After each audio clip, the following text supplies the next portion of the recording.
and start a new one. Yeah.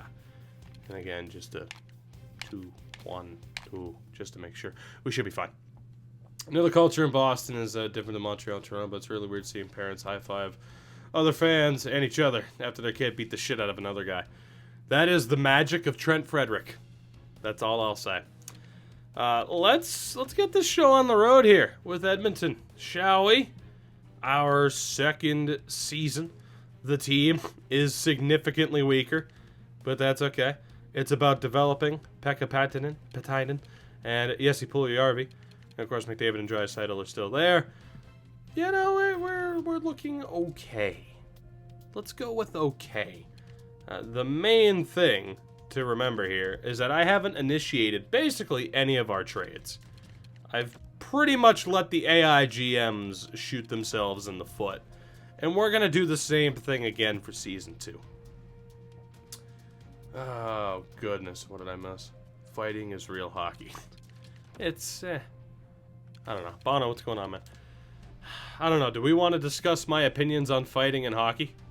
Maybe. Possibly. Played the beta and liked it. Have to play it, unfortunately. Or had to pay for it. Gotcha, Bojo. Gotcha. I don't know, man. I'll probably check out Anthem, but I'm afraid that if I play it, it's going to be for 2 weeks, and then the Division 2 drops, and I just play the shit out of that instead. So we'll see. But I don't know. I'm feeling better, man. I'm feeling better. I wouldn't be streaming if I was still feeling like garbage. Again, the last time I was sick, I jumped back into streaming and making videos and made it 1,000 times worse. So I waited until I was feeling better, which thankfully I am. I didn't watch all of part 1. You dismantled a team that was already dismantled. Yes. Yes, I did. Yes, I did. But, unlike with basically every Edmonton GM since, I mean, I don't even know if you can say in 06 they had a plan, because they lucked into that cup run. But much like, you know, unlike those GMs, I have a plan at least. And that's what's important. So, you know, whole piece that's going on, man. Best first impression, Trent Frederick beating the shit out of Tanev. It was a pretty good one. It was a pretty good one. I don't know if that stands up to, you know, Torrey Krug in the playoffs. That always jumps to mind for me. Zach Aston Reese gets a concussion on day 1. Thanks a lot, Tom Wilson. You could sauce me a free code. Oh, Bojo. Bojo. Matthew Pekka. I don't really want you on the second line. We do still have Lucic. I did not trade Lucic yet. And also, Mikko Koskinen is still our starter. I have stuck with the majority of bad contracts, outside of those that the AI GMs offered me, or offered to take off my hands. Chris Russell is the main one. The Dallas Stars said, hey, we want Chris Russell. And I said, hey, you can take him. And they did. Jesus Christ, Aston Reese could not stay healthy. What is even happening? We were going to buy out Lucic. That didn't happen. Well, that's okay. He doesn't have to go anywhere. We have $15 million in cap space because I didn't go ahead and sign somebody, and hopefully it didn't screw with any of the salary caps. Like, in what world does this make sense? Again, Peter, Earth to Detroit. Peter's gone. Toogie here. That ain't gonna happen. Not anymore. Toogie Vanderland. I still haven't finished Red Dead. I need to at some point. But I still haven't finished Red Dead. And probably won't for a while. 2 firsts for 2... Like, are we just making up for lost time with the weird trades because I've been sick? Is that what this is? I'm very confused otherwise. Come on now. Come on now. 6-6-1 through the opening month, and you thought we'd be worse. Money for Toogie to play the new Resident Evil. You know, I've heard really good things about the Resident Evil 2 remake, or at least with the demo. You guys know me, or if you don't, now you know. Not a big horror game fan, because I'm a massive bitch. But if the demand is there, maybe. Nick Suzuki and a 5th for a 1st, and Derek Brassard. No, I'm good. I'm good, dog. Toogie's the first GM to refer to himself in the 3rd person. Well, you know, That might not be true, actually. I think Milbury referred to himself as the Milbury, and if he didn't, then what the hell? 2 first-round picks for 2 seconds, Solomon a third. No! Why do they think I'm just giving these away? I'm not giving away first-round picks, damn it. It's not gonna happen. LSD is legal in Buffalo now. What? Oh, as far as the fucking Sportsnet Dahlin to Bobby Orr comparison? Is NHL 19 worth buying? Depends on what modes you're interested in. First round pick for Jordan Eberle. No. We're moving on. We're moving on. No. We have Tampa's first, Philly's first, and our own. I do believe. I do believe. Oh, goodness. Forget about the Manning trade. Yeah, there were a couple of interesting ones. There you go, Bojo. Save that money. There were a couple of interesting trades. Sergey, it's Sergey, isn't it? Yeah. I love franchise mode this year. It's still not exactly as I'd prefer franchise mode to be. But, you know, I enjoy it. Now, here's the thing. Is it worth dropping $60 to just play franchise? I don't know about that, right? But I still really enjoy franchise this year. It took a massive step up. Comparing a Hall of Fame superstar with Bobby Orr. I know, sad. It's crazy, isn't it? It's crazy. Oh, God. Like, I get it. Clickbait works. But, I mean, in terms of journalistic integrity, like, at that point, you just don't give a shit. Right? Or are they not one and the same? I don't know. I want opinions on that. Is it not... If you go with a clickbait article by even mentioning Dahlin and Bobby Orr in the same sentence, have you cashed in all journalistic integrity? Because I feel like you kind of have. But maybe that's just me. Maybe that's just me. Let's see. I still want Puljujarvi on that third line. Drop Nuge back down. I'm trying to remember how I had the team set up. I think that was it.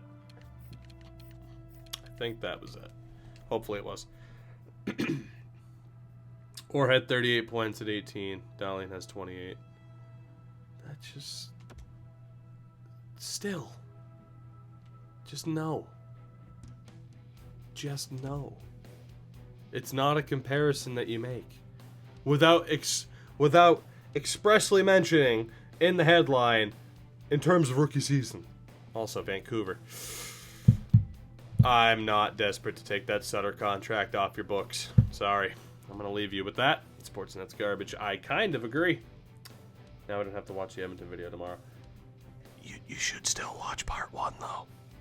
Because, yeah, do it. You should, because I had to spend all of my YouTube money on Hall's Breezers. Hashtag not an ad. Please pay me. But they work. Oh, Ian Scott's finally back. Good. Dylan Wells, get out of here. Ian Scott, back between the pipes. Beautiful. Actually, speaking of Hall's Breezers, the lovely cooling effect of Hall's Breezers. Sure to improve your day. Kind of need one. First and a third for a second Ishkakov. And a third. Is he a medium top 6? Because maybe. Adam Hall's Breezers, indeed. And low 6, medium 6, low 6. It's going to be a no from me, dog. It's going to be a no from me. I already watched part 1. Watch it again. For the love of God. Make up for lost time. I went like a week without posting or streaming anything, man.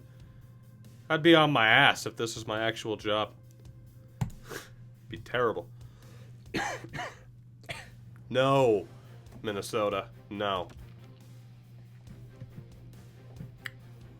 Cody, that'd be a good idea. Just sticky note on the forehead saying, I'm not Peter. Leave me alone with these terrible offers. Hey, Connie. Point a game. Not bad. We are very much going to miss the playoffs, though, which is good. It's pretty good. Let's keep going. Is The Benchwarmers the best Rob Schneider film? That is a really good question. Let me look up Rob Schneider's filmography here. And, yeah. Let's see what we got.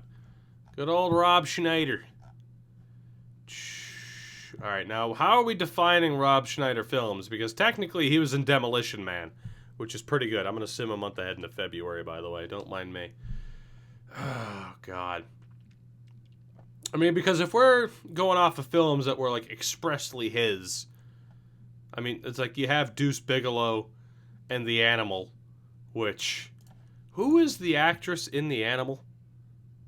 I don't remember. Oh, it's right. It's you, and you were on Survivor, like the very first season of Survivor. And if I'm not mixing them up, she's very attractive.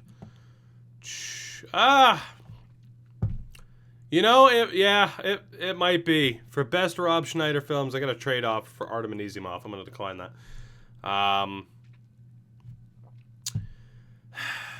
Yeah, it might actually be The Benchwarmers for his best film. That or Deuce Bigalow, European Gigolo. Just because they did a hell of a job casting that film. Hell of a job. Very attractive people. Imagine the center depth with Eric Stahl, though. It would be ridiculous. Just try to trade Lucic for Louis Eriksson. No. Oh, Joshy, what's going on? Favorite movie? I don't know. There are too many movies, dog. That's the problem. Too many movies. How am I supposed to name just one? Let's go with Renaissance Man, starring Danny DeVito. It's a new tuner I keep hearing about. EA tune the way the game plays. That's it. Third and a fourth for a third Blake. So basically take Blake Coleman off of our hands. Probably not. Muppets from Space is very underrated. Fair point. Fair point. No. That's a no.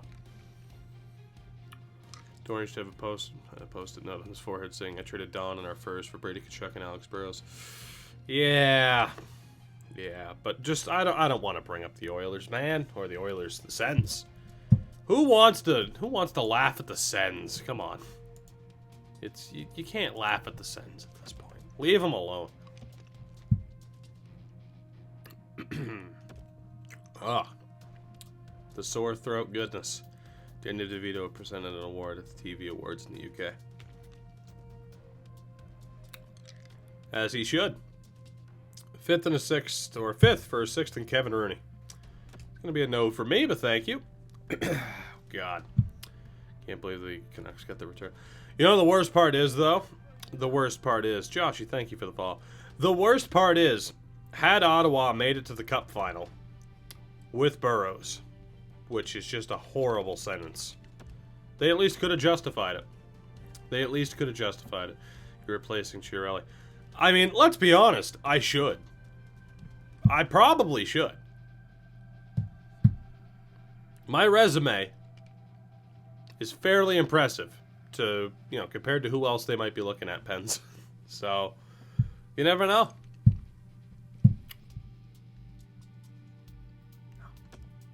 No.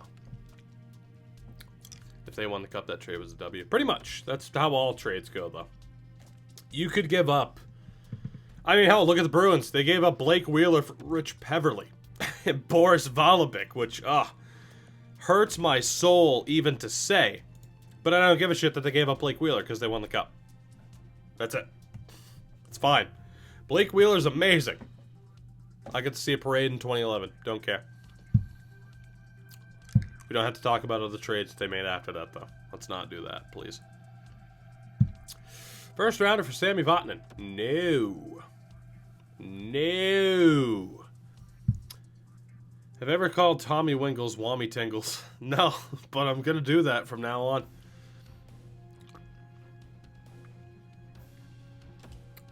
Sorry, New Jersey, you're stuck with it. Names the Bruins are giving up. Oh, yeah, it's great.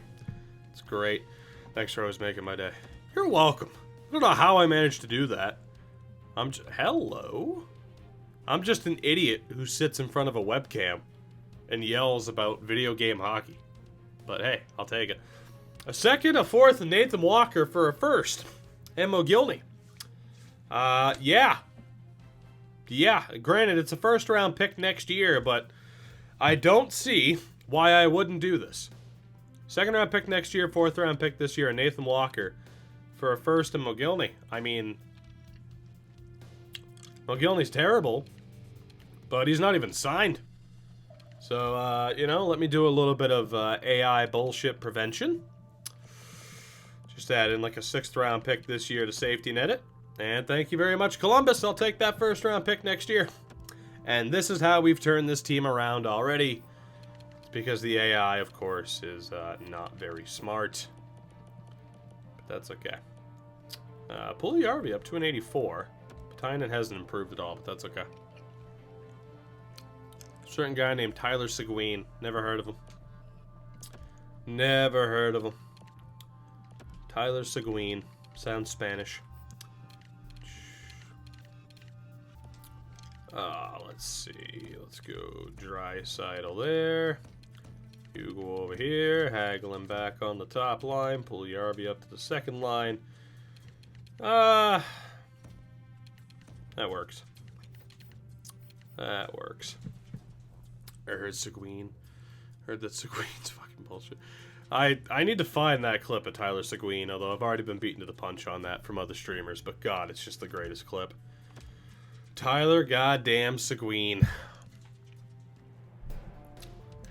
God, the Dallas Stars are just the worst too, aren't they? Imagine having Tyler Seguin and Jamie Benn shit-talking them. Setting up a Quebec relocation gem with the Panthers out in Seattle. Not a bad way to go. Adam Larson and a second. For a first next year, Marco Scandella and Vladimir Sobotka.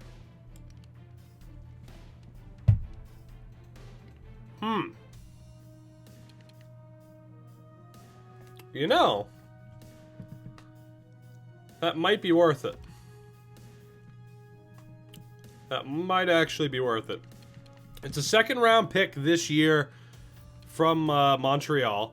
But again, we have our own pick, Phillies and Tampa's. The problem is, this would leave us without a pick in round 2, 3, and 4 of this draft. We could trade up. But next year, that would be our third first-round pick of that draft. And as far as getting rid of Adam Larson, I'm not all that upset. I mean, I know he's 27. But, you know, not exactly expecting much production from him. And I can't imagine that I'd re-sign him. I think I'm going to take it. We'll just ditch Scandella Sobotka. Of course, we'll add a little bit of insurance. But, yeah, I mean, they don't have a third this year. They do have a third next year. You know, I actually am going to drop that down. That's a lot of value, though. Will our third-round pick next year still have this work? Sniper, thank you for the follow. Will that work? No. Alright. Alright. I'm still willing to give up that Montreal second. And we'll go with the Buffalo third next year. So Larson in a second for a first, a third, Scandella and Sobotka. Third's a bit too much. I still really want that third, though. So I'll add the Columbus 6 this year. What do you say, Buffalo? Playing hardball. That's fine. I want that first round pick. What do you say? You're killing me. You're literally killing me. That's okay. I'll take a fourth next year to sweeten it a little bit more. Buffalo, what do you say? Thank you very much.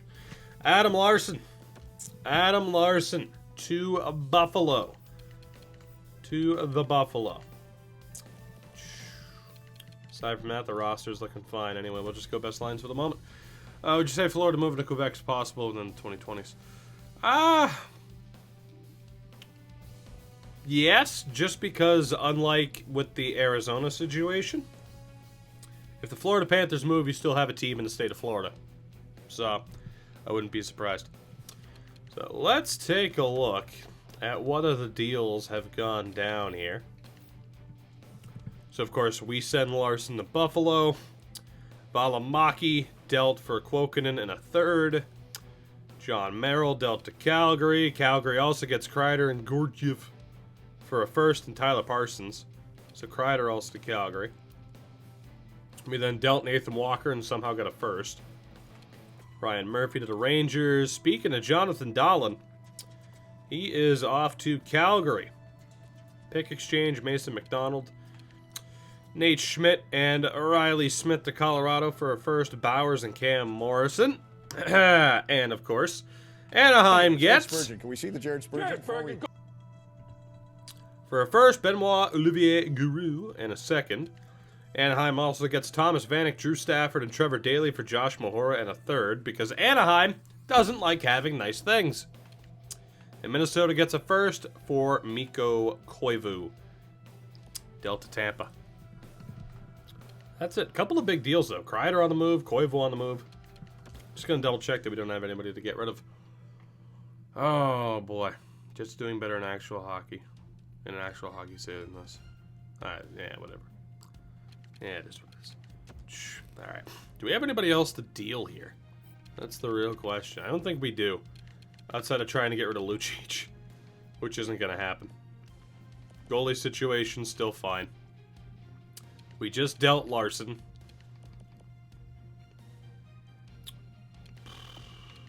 Could try to flip Scandella.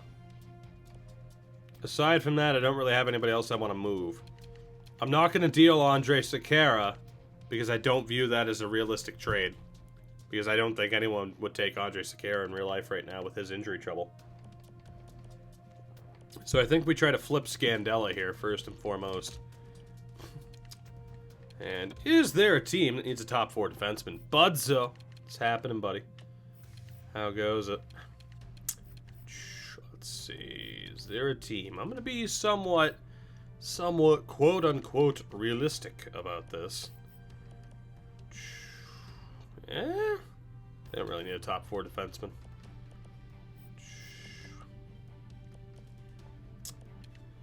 Chicago, are you interested? You're not. Damn. That would have worked. Colorado, nope. Columbus, no. Dallas, no. Enjoy Chris Russell, though, who they have on the trade block. Detroit, are you interested? You are, for no reason. Interesting. All right. Keep Detroit in mind for me, chat. Keep them in mind for me. Hello, Los Angeles. Of course, still have Jake Muzzin. Los Angeles, also interested. So we got Detroit and LA right now. Detroit, LA, and no Minnesota. They're not interested, and I need that extra trade value from them being interested. Montreal, not really, but kind of. Montreal could also work. So Detroit, LA, Montreal. Nashville, whoops. Of course you don't need anybody. You're still stacked and it's stupid and I hate it. New Jersey. Jesus. Okay, so we got a lot of teams actually.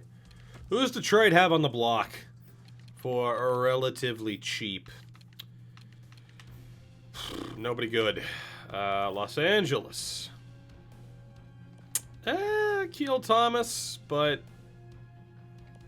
not overly interested. Minnesota wasn't interested, right? It was Montreal. Max Domi. But nobody that I really want. New Jersey. Yikes. This isn't looking too good. It might be a getting back a draft pick situation at this rate. Islanders, do you have any interest? You do. Do you have anybody interesting on the block is the real question. You don't. Alright, is there any team that actually has an interesting prospect on the block that can help me out here? Philly! Oh, Philly. I think we're going to be able to do something here. More than likely. Keep Philly in mind. Because right now they are by far the favorites. St. Louis. St. Louis, it would be trouble cap-wise. But right now, St. Louis and Philly are the favorites. Still the favorites. Toronto's killing it, too. St. Louis, Phyllis? St. Louis, Phyllis, and Toronto. St. Louis, Phyllis, and Toronto. Pacioretty on the block. Alright. Christian Vesalainen. He's a bit out of our price range, though. Alright. So, Phyllis. What do we got? First and foremost, do you actually need another defenseman? I mean, you kind of do. In terms of top 4, it would be worth bolstering. And you are in a playoff spot. I think I can justify making a deal with Philly. I think I can. What about St. Louis, though? Not really. Okay, we're going to rule them out. Tampa didn't have... Did Tampa have interest? No. Toronto did, though. Let me see what we got. The Leafs. So, obviously, this was... Yeah, we started this before the Muzzin deal yesterday. I can justify that. So right now, Philly, Toronto, Washington, not really, and Winnipeg. Okay. So for the Jets, only guy to be interested in is Honka, who's a 63 and 19 years old. For the Leafs, there's one Rasmus Sandin. So, you know, he's definitely a target. 74 overall, 19 years old. St. Louis. Klim Kostin or Rasmus Sandin.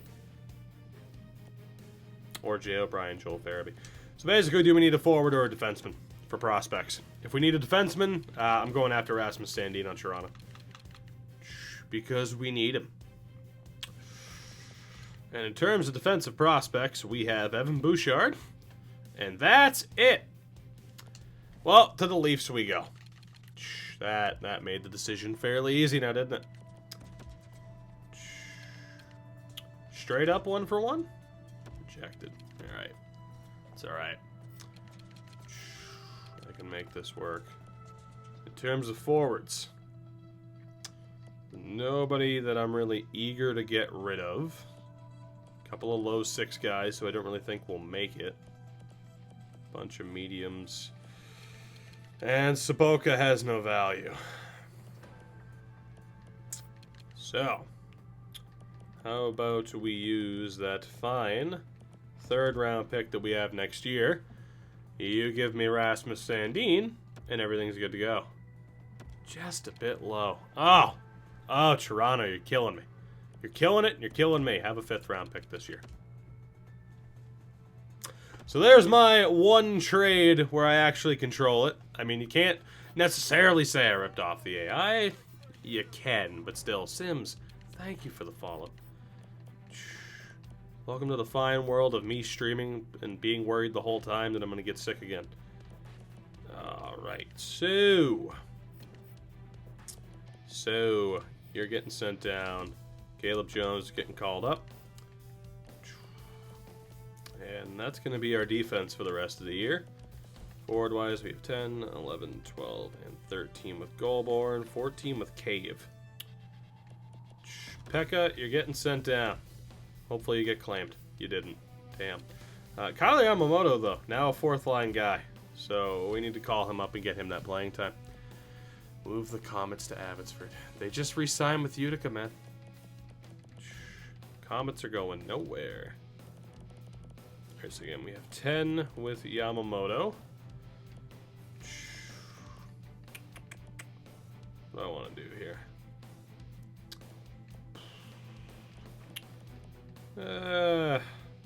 I mean, we got to keep Colby Cave. He's an Oilers legend at this point. He's the reason Chiarelli's gone. We can leave them all. It's fine. Just got to make sure the Kyler's in the lineup, and we should be fine. Hopefully. Maybe. Kyler, you in the lineup by default? Of course you're not, because you got to make it different. No, you are. Okay, you're way up there. Never mind. I was wrong. I'm the idiot. So, Goalborn and Lear. Who wants to be the center? Lear does. Good.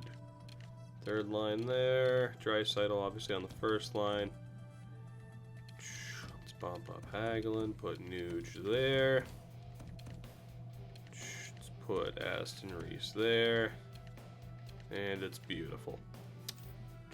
AHL, best lines, and we should be okay, I think. We're moving on, finally. The last big deal of deadline day. To the draft we go, because there's nothing else to do. If you manage to get the #1 overall pick, can you play the dance clip? I mean, I can just play it right now.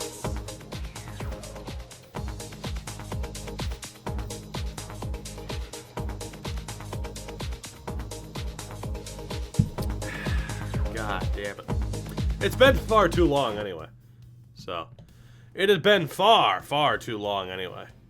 So, you know, at this rate too, we should be getting the #1 pick. I just don't want to take a look at anything related to stats until the end of the season. Because I don't want to get our hopes up of having the #1 odds. Because, you know, we probably should at this rate. We're fucking terrible.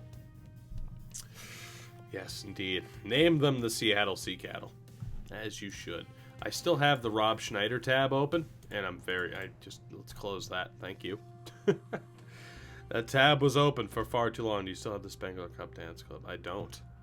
Okay, I didn't add anything to the stream deck like I wanted to. It's been a bit, but that's okay. It's been a bit, but it's okay. Matt Pekka, get out of the lineup, man. What are you doing? Darnell Nurse is back. We'll just go best lines. Why not? Too many injuries. Too many injuries. So, case in point. Case in point. Oh, goodness. The Seattle Sea Dogs. Sorry, St. John's. Hey, don't be sorry. Don't be sorry. Who existed? St. John's Sea Dogs existed before the Portland Sea Dogs, right? They had to have. St. John's Sea Dogs, 2005. And the Portland Sea Dogs, 1994. A great year, by the way. Kick rock, St. John. Copycats. You cheats. Losers. You copied a great team, though. AJ, I did. It's beautiful. It's beautiful, and 1,000 times better than the spinner belt. It's beautiful. The Edmonton, too many goddamn injuries. Yeah, you know, we just shortened it to Oilers somehow. Lucic is hurt. Shocker. Shocker. AJ, that's the point. AJ, the fact that you don't like it means it's doing its job. So, you know. Alright, so, Season 2 has come to an end. Let's take a look at some stuff here, shall we? Finish at 35, 35, and 12, which is hilarious because we weren't actually that bad. Calgary wins the division. Vancouver, Anaheim, and Arizona all make the playoffs. We actually weren't even the worst in our division. Goddamn overtime losses. Colorado, Nashville, Winnipeg, and St. Louis in the Central. Atlantic is Boston, Toronto, Tampa, and Ottawa. Excuse me, that might happen. And in the Metro, Philly, Washington, Carolina, and the Berg. So in terms of reverse order, we finished 24th. We actually weren't as low as I thought we'd be. But we're looking okay. We're looking okay. I'm alright with this. Don't we have the Islanders pick? We have the Islanders pick, don't we? I know we have Phillies. Is it the Islanders pick that we had as well? I don't remember. Regardless, we're looking okay in terms of draft pick situation, which I'm happy about. As far as the team goes, McDavid was actually okay, so that's good. Draisaitl was okay, Nuge did alright. Puljujärvi, 42 points. Andrei Sekera somehow played a full season. Pekka Patainen had 27 points in his rookie year. Luch with 25 points. Not bad. Ethan Bear, 16 points. Ethan Bear outscored Darnell Nurse. Yamamoto had 14 points in 19 games. That's nuts. He's a beast. Absolute beast.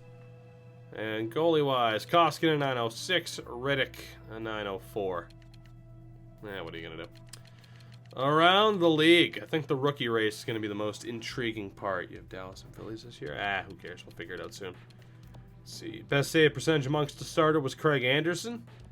You had Jod Gibson, Brian Elliott, Bobrovsky, Jake Allen all up there because, again, goalie save percentages are way, way too high within franchise mode.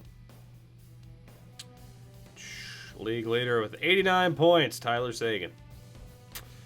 No real surprising names up there, though. Kane, McKinnon, Ovi, Wheeler, DeBrincat, Eichel, Scheifele, and McDavid. Goal-scoring king was Alex Ovechkin with 59. McDavid in second with 45. Jesus. The assist king, Scheifele. Barzal, DeBrincat, William Nylander up there. For the hell of it, who's the penalty minute king? Borowiecki. Sounds about right. Sounds about right. And for the rookie race, it's going to be Jack Hughes, who did go to Colorado thanks to Ottawa. Zadina had 50 and 82. Dylan Dubé did all right as well.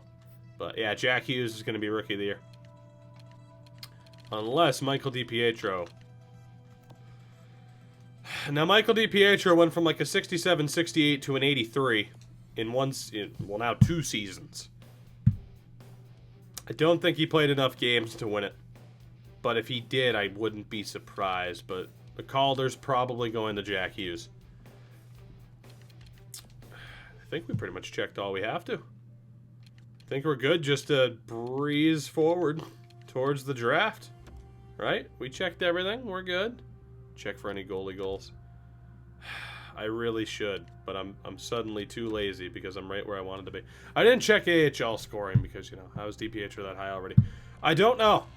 Like I said, he improved by 15 overall points in 1 season. It just happens sometimes, and it's weird, and there's pretty much nothing you can do about it, but 'tis what it is my response. Yeah, Lucic is back. Hooray. The season is saved. It's over. Oh, well. What are you going to do, I guess? I don't know. Oh, William Lagesson. Highest I had DiPietro's 82 backup. But did you alter potentials in starting overalls like I did? That's the real question. That's the real question. Oh, the joys of typing. How much is Lucic make per year? Too much! Although I will argue just enough because it's Milan Lucic, and damn it, he deserves it. Is DiPietro the Olli Levy of 18? Yes. Also known as the Matt Spencer of 17. Or the Matt Spencer of this game. Matt Spencer was crazy in 17. Nashville wins the cup in year 2. Jaco, what's up, buddy? I don't want the lottery results yet, please. Thank you. Let's take a look. Let's take a look at the playoff tree. So Nashville beat Winnipeg in 6. Colorado beat St. Louis in 7. Anaheim over Vancouver in 5. And Calgary over Arizona in 6. Anaheim then beats Calgary in 7. While Nashville sweeps Colorado, Nashville beats Anaheim in 7 to make it to the final. In the East, Washington sweeps Carolina. Philly beats Ottawa in 7. Toronto sweeps Tampa. Pittsburgh beats Boston in 6. Washington beats Philly in 6. Toronto beats Pittsburgh in 7. And Washington beats the Leafs in 6. Nashville beats Washington in 5 games to win the cup. Syracuse Crunch beat the Texas Stars in 6 to win the Calder Cup. Let's look at this Nashville team. Goalie goals. Who cares? Oh, he's a beast, my God. Nashville. It's almost the same team. They did get Marcus Johansson. Or Johansson. And, of course, still have Ryan Johansson. Aside from that, the roster is what you would expect from a Nashville team. They just got the job done. Pekka Rinne had a .954 save percentage. Jesus Christ. AJ, I don't know about granted his release. I know he changed his name on Twitter, so people think he's been released. But unless that news is broken in the past hour, I did not see that. So there's that. Austin Watson with a reason to drink. I mean, he won the cup, but you know. Also, don't be making fun of people's demons, man. Good joke, but come on. Oh my god, my nose. I don't want to sneeze. I don't want to do it. No, one bad sneeze could ruin my throat. Please, let's not. We'll be fine. Seguin wins the Art Ross. Hart goes to Wheeler. Norris to Ty Berry. Lady Bing to Sagan. Rookie goes to Hughes. Pekka Rinne wins the Conn Smythe. Vezina to Jake Allen. Hilarious. Brian Elliott wins the Jennings. Nelson Nagier, the Masterton. O'Reilly wins the Selke again. Ted Lindsay to Wheeler. Rocket Richard to Ovechkin. AJ, I'll have to check this out, dog. I'll have to check this out. Everything's happening in the wrestling land. Everything's happening. Oh, God. Eliza, I am indeed alive. Thank God. And I am indeed feeling better. Happy to have you here. And I'm happy to be feeling better. Trust me. Jesus. Kyrou puts up the most points and was league MVP. Eric Foley put up the most goals. Rookie was Alex Formanton. Adam Fox, the best defenseman, best goalie. Keith Kincaid, and the MVP of the playoffs is Mikko Koivu. So if I'm not mistaken, Tampa gave up a first-round pick to get Mikko Koivu and then sent him down to the minors. That is something. That is something. God damn. God damn. All right, I will check for goalie goals by popular demand. So, you know, Eliza, indeed the Oilers thing. So I can kill two birds with one stone to have something up for YouTube so I don't overdo it. No goalie goals. Sorry. Sorry. So, you know, there's that. At least Koivu won something. That's one way to look at it. And now, segue. Smooth. Let's see if we can win something. Hopefully a lottery. Please. I mean, we are the Oilers after all. Damn it.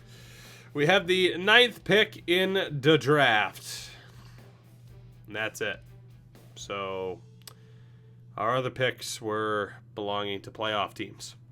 So, yeah. All right. Well, we have potential to move up if we wanted to, but I think for us it's more about just acquiring a lot of prospects as opposed to just one more good one. So we'll see what happens. We shall see. I called the 9th overall pick. Do I win anything? He's fat! There's your reward. Niemi McElhaney and the greatest goalie alive, Mike McKenna called a career. Daily Polak, England. Cam Barker, 2K10 legend. Good old Brooks-like. Good old Brooks-like. Thorburn, England, and McElhaney retire. If he's available, take Jamie Drysdale. We shall see. We shall see. I'm not even going to bother editing the trade block because the AI never responds. Let's do this. Let's do this. So, Vegas, are you interested? Okay. So, yeah, if they're not wanting to do anything, we will just move up to our pick. So, again, we're going to handle this the same way I did previously, and that is by finding who should probably be the top pick for us and leaving it up to a poll. So, it will be up to you guys, just not, you know, totally directly. So, let's see what we got. As far as how this draft has gone, Alexis Lafreniere goes number 1. Johansson. Kalle Johansson, who is not real, goes number 2. Anton Lundell goes 3. Noah Delamont goes 4. And is it also? It's Noel Gundler. I wasn't sure if it was Noah or Noel. Casper Simon Tyval, Quentin Byfield, Cole Perfetti, all off the board. So yeah, not bad. Only one computer-generated player going in the first couple of picks with Johansson. Everybody else, though, is a real-world player. So as far as who we have here, we should have AI-generated players available again And we do, including Joakim Vinainen, who isn't as good as I would have thought, but could be worth it. Couple of A's in there. Marco Rossi, also on the board. In terms of an offensive output, he is ridiculous. The skating and physical, a little bit to be desired. I'm actually not sure of his potential. And then there's Jamie Drysdale as well, who is an offensive beast. You can't exactly trust that. I don't remember. I think Drysdale and Rossi are both at high potential. Another medium elite, and Zane Andrechuk. Well, that might have decided it. that might have decided it. I gotta be honest. I think we probably have the popular pick. Probably. Oscar Sundqvist, a couple of A's, couple of B's, and Martinson, a couple of A's, couple of B's, but yeah, I don't think we have to leave this up to a poll, do we? I don't think we have to leave that up to a poll. Again, there are some real-world players left, but yeah, I think at the very least Andrechuk has to be taken, especially judging by the chat reaction. Pretty sure it's straightforward. Taking North Korea, right? It's gonna be Andrechuk. Not even gonna leave it up to a debate. There was enough of a support system there from the moment his stats popped up that we're taking Zane Andrechuk, who is a 76 medium elite. We get him with the 9th pick, which is a steal and a half. Now, as far as our other selections, we have the 23rd and 24th. Beautiful. So here's the problem. We're not exactly in a position to trade up because, again, we don't have any picks in the middle rounds. We need as many picks as possible rather than like a home run of a pick. So, again, we don't have another pick until the 5th round. So, we're going to hold on to these 2 picks. And using those 5th rounders to trade up is just going to be a pain in the ass. So, we are going to sim forward as the voice gives out. It'll probably do that a couple more times in this stream. But damn it, we're okay. Vinainen was also a 76. It's kind of crazy. Drysdale 71, high 4. Sundqvist 75, medium 6. Medium 6, 74. Martinson. Rossi was a 73, high 6. Peterson a 71. Roche a 71. Holtz a 73. Stranges a 72. Barron, Connor McClellan, Lucas Raymond, Cole Sillinger. And again, we have back-to-back picks. So, who's on the board here?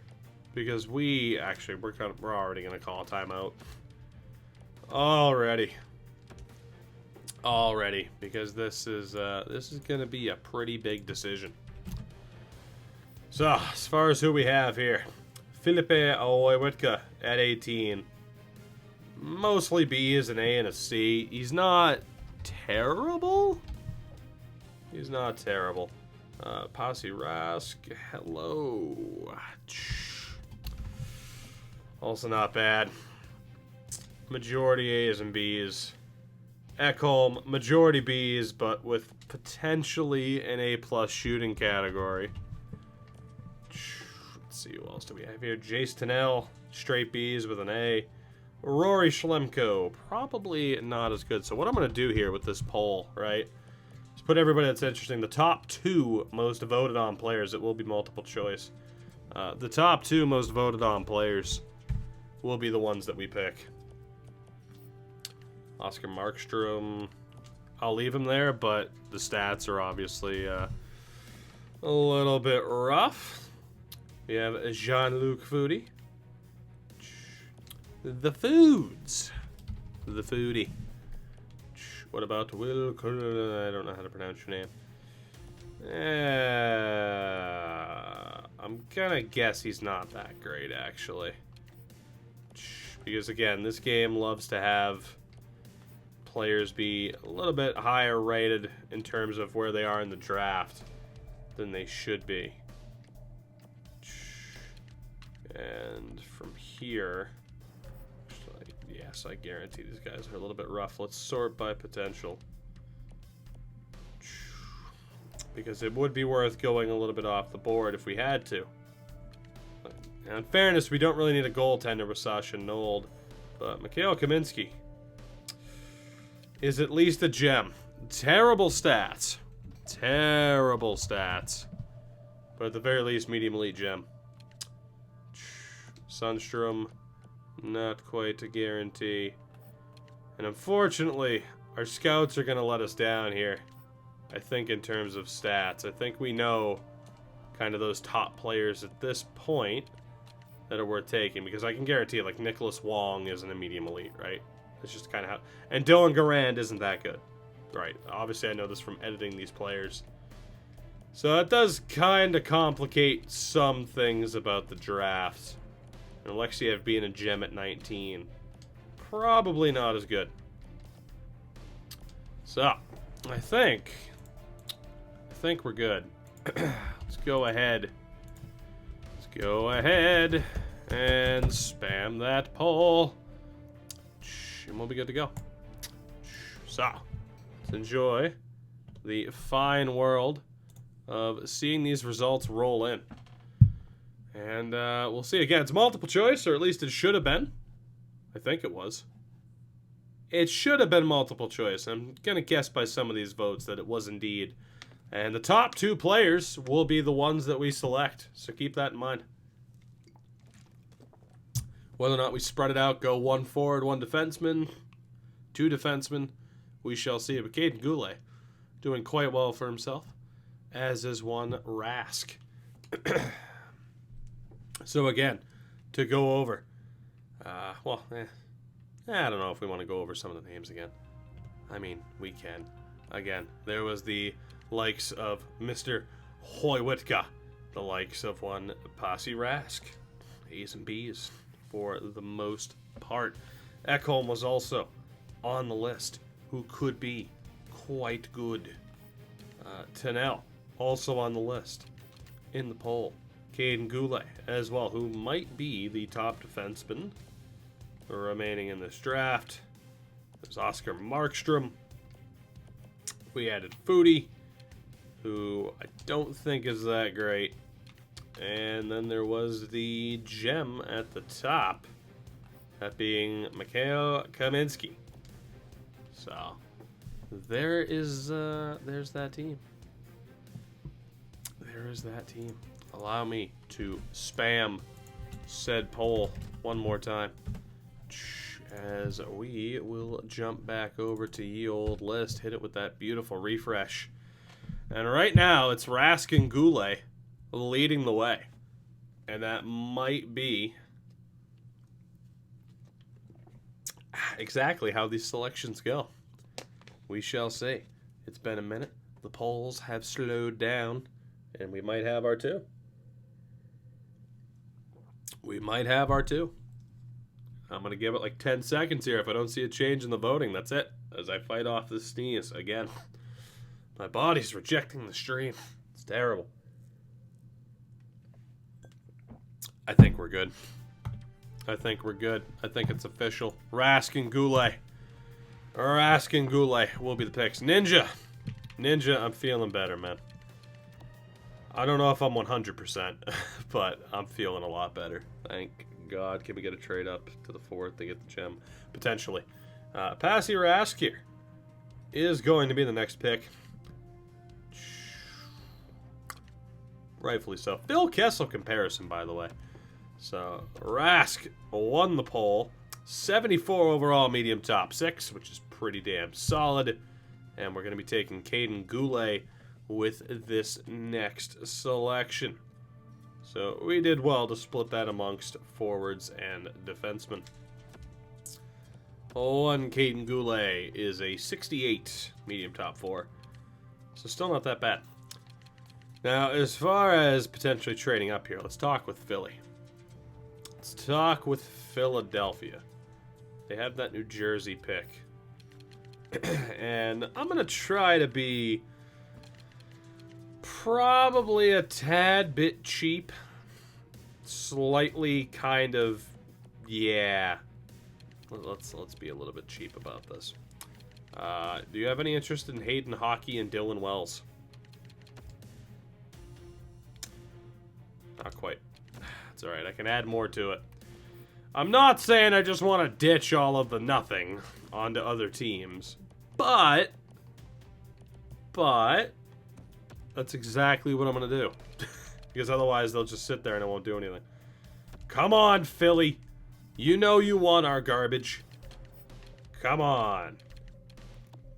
You can pile it next to your garbage mascot. That's right, I said it. I said it. McGillney and Voynov. Please? Hey, there we go. Yeah, you take that, gift horse. So there we go. We have a pick in the 4th round. And we will sim to that. They want Lucic. I didn't want to screw them over that much, alright?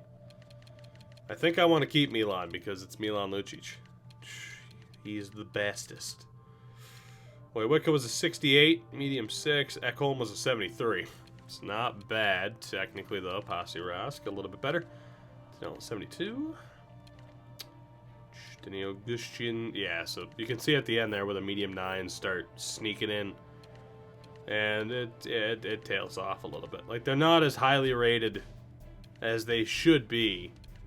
For whatever reason, the draft, whenever you edit a lot, it loves to put these guys at the end of the 1st round and through the 2nd round. But once you get to the 3rd round and the 4th round, it'll start to jump up a little bit.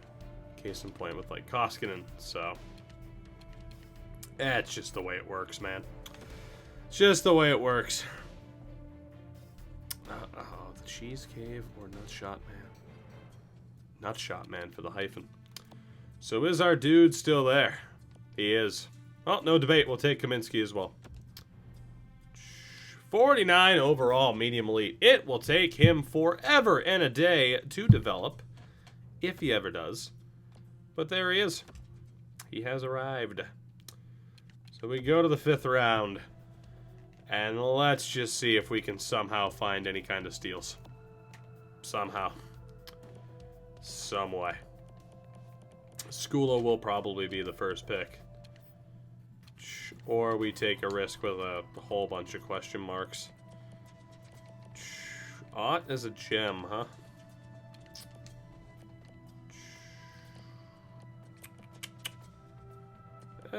When's our next pick after this? How does gem equal 49 overall? Good question. Good question. Just trust the scouts, man. Trust the scouts. That's all you gotta do. It'll be fine. Maybe. Let's take the other gem that was here. Gene Ott. I hope that potential's a tad bit better. It was indeed a tad bit better. I was hoping for a medium 4. It ends up being a low elite 57. Not bad. Not bad at all. That is the type of steal we need here with these picks. I wanted to take that goalie, Doherty. Is that Jake and Smallwood? I don't regret it. I don't regret it. You might call that a waste of a pick. I'll call you a terrible person because I'm still going to get Maciej Skula regardless. So, there we go. Quick and easy.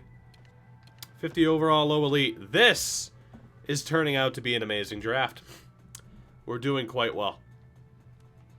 We are doing quite well. So anybody else here?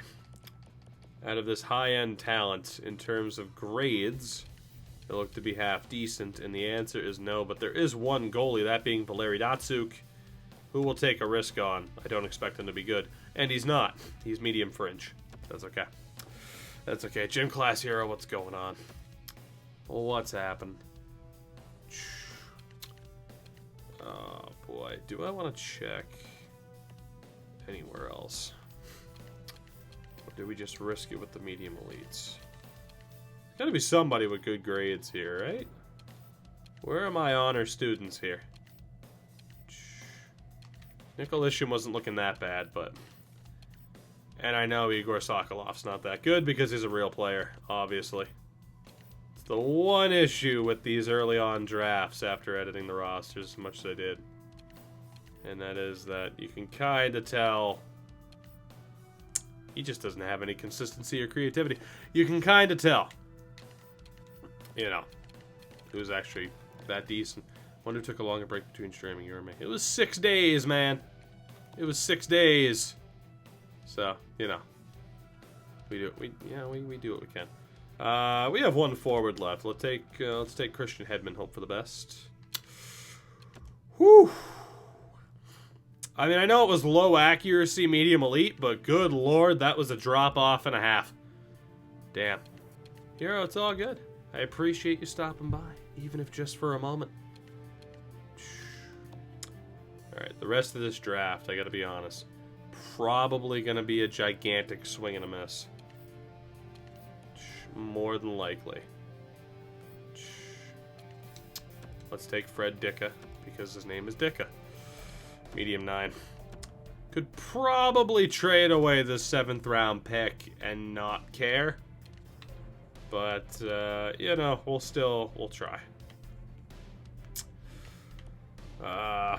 Jesus Christ. They're in the 900s. Don't think I'm going to trust that as being somewhat accurate. I'm going to throw that out there. And unfortunately, everybody else here is real. So it's like, I know they're not going to be good.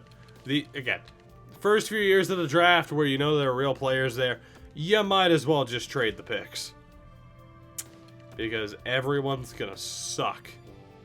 But that's okay. At the very least, yeah, Cody, as it turned out, he wasn't Andre Palat.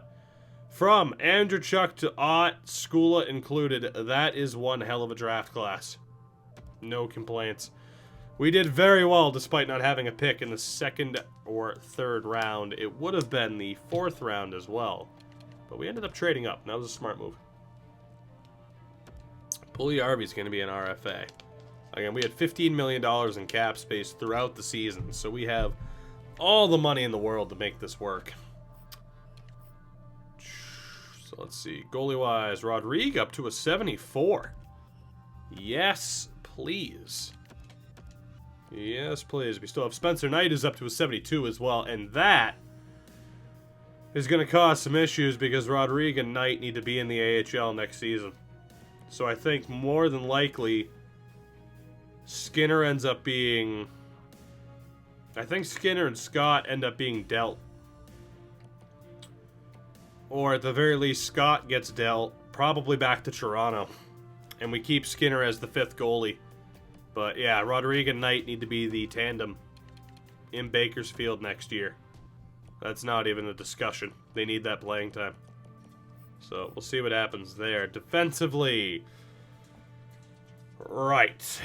Alright, so Ouellet is gone. Gravel is gone. Brad Hunt is gone. William Lagesson is gone. Marty Marincin is gone. And Jordan Oosterley is gone. Andrew Chuck is AHL eligible and will immediately be sent down to play for the Condors. Evan Bouchard as well, of course, in real life has signed his ELC because of the editing. Didn't have his ELC. Ended up signing him. Brandon Davidson's on the way out. Taylor Fadoon is on the way out. Keegan Lowe, get out of here. And then Goulet can't yet be signed, and nobody else there is worth signing. So we'll keep an eye on those 2 low elites and the medium elite, though, at the very bottom. So Caleb Jones, Ethan Bear, and Oscar Clefbaum. I don't think the bottom 2 here are going to get that much better, but I'm going to stay a little bit loyal. Bring them both back. Mainly because they're cheap as hell. And at the very least could provide depth. Darnell Nurse. Oh boy. Can I knock that down to 4x4? Because that wouldn't be too bad. And I mean, we have $27 million in cap space. Jesus. Alright. Aston Reese, you are gone. Connor Garland, I love you, but you're gone for the moment. Josh Curry, get out. Can Janssen? Indeed he can. I'm going to sign Janssen, send him to Bakersfield. And Puljujärvi's up to an 86, which is pretty nice. Can we go? It's a pretty big jump up. Can we go 4 years? Can we go 6x4? See if he'll take it. Left wings, Carl Hagelin is gone. Taylor Lear is gone. Goalborn, I love you, but you're gone for the moment. And Nolan VC, get off my team. And it's center, Saboka, get out of here. Det can also leave for now. Colby Cave, you can go.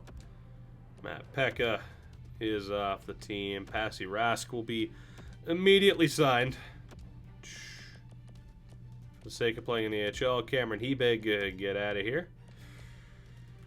I gotta be honest with Ryan McLeod. I mean, he killed Junior, but I'm not too excited about a low 6 potential, but I'll keep him. And then nobody else is being signed. It might have been an overpayment for Puljujarvi and for Nurse, for that matter. But as far as buying out Milan Lucic, I mean, he has 3 years left.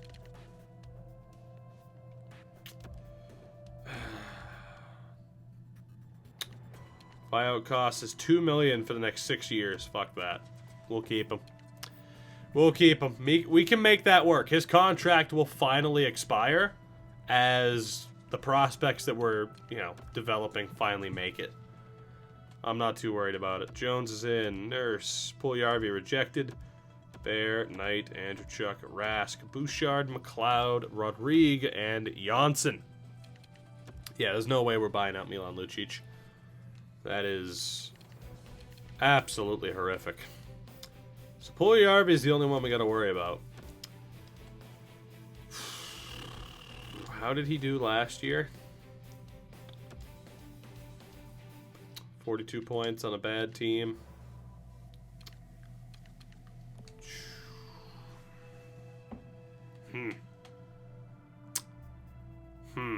I wouldn't have signed Knight. Get him on his ELC. And a better overall in 4 years. There's the debate there, Dunno, as far as whether or not I should have just left him unsigned. Or sign him now, play him in the AHL. There's the debate as to whether or not players actually develop a little bit better from playing in the AHL as opposed to being unsigned. I'm on both sides of the argument, but I can see the argument for both, I guess. I don't know. Was on the third line and he got 42 points. Started on the third line, ended up moving up to the second line. Did Puljujarvi. Question is, how much better is he going to get? How much better is he going to get? And if we use the 85% trick, that would be 8.2. That would be about 7.3.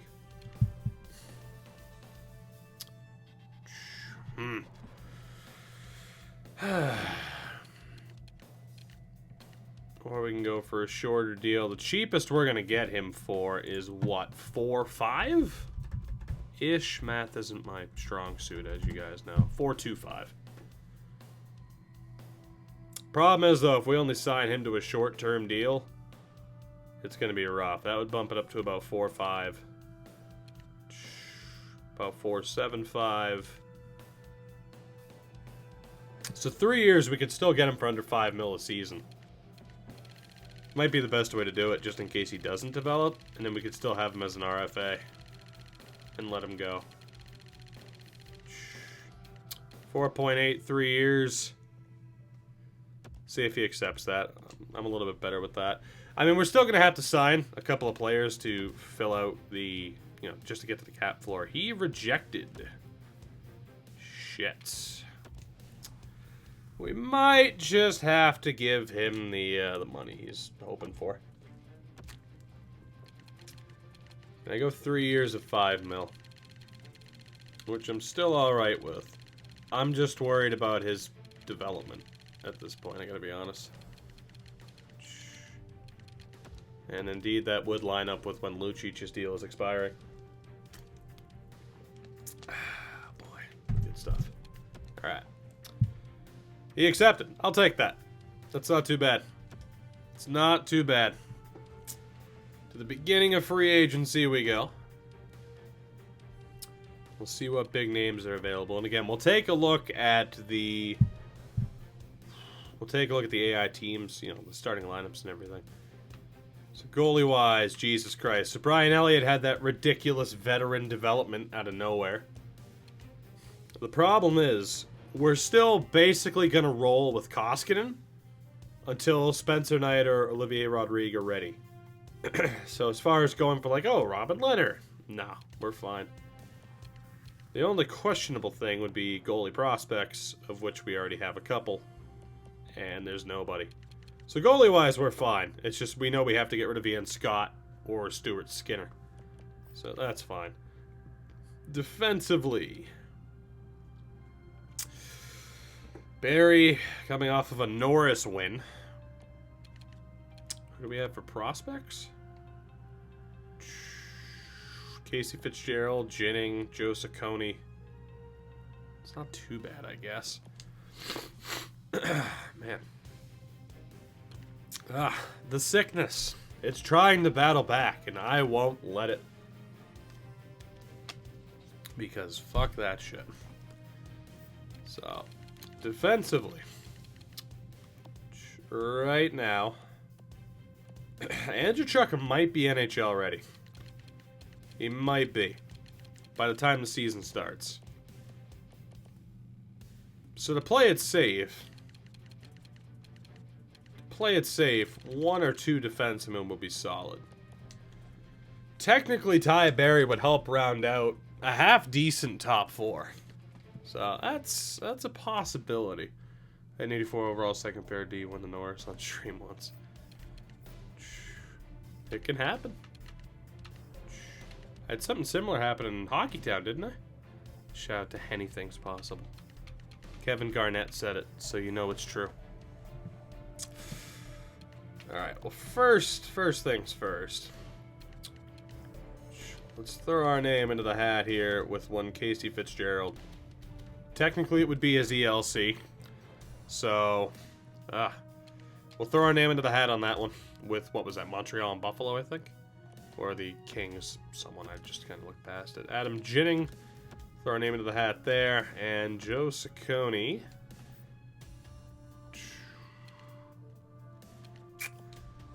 Yeah, he could maybe, possibly be worth it. I'll go for it. Instead of any of the medium sixes, of which I'm sure there are quite a few. And there are guys like Cronholm, Rathbone. We'll focus on the higher ups though. So I gotta admit, I am a little bit tempted to throw Ty Barry some money. Because we do need to fill out this roster. And he would be a decent addition to the top four, even if the goal is to be kind of bad. And then forward-wise, I mean, Marlowe and Connor Sherry are the top forwards. So, no major forwards here to add. What about prospects? Connor Brown, Wade Allison, who the Flyers let go of for some reason. All we can do is offer him the top deal. We'll see if he signs here. And the Flyers also let go of Jay O'Brien. Not a smart move. Don't know what's going on in Philly, but I'll gladly take advantage. Or at least attempt to. T. Gallo, what's going on, man? Alright, so Emile Poirier, a little bit of late development for him, but nothing too crazy. Adam Brooks is there. Jesse Ilonen has hit the open market. We'll throw our name into the hat for that one. And Olafsson. Let's see if we can get some decent players here. And Kayumov is 22. We'll probably avoid him. So there's that. Boris, I had been sick for like the past week. Really 2 weeks. It just didn't get bad until the past week. But we're back now. We're back now.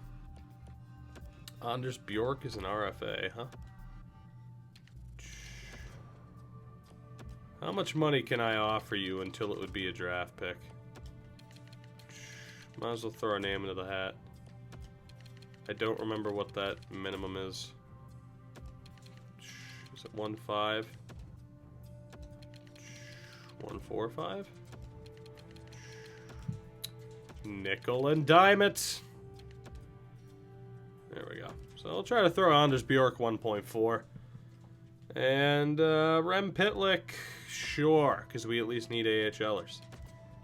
I think that's our main goal, is just try to sign some half-decent players.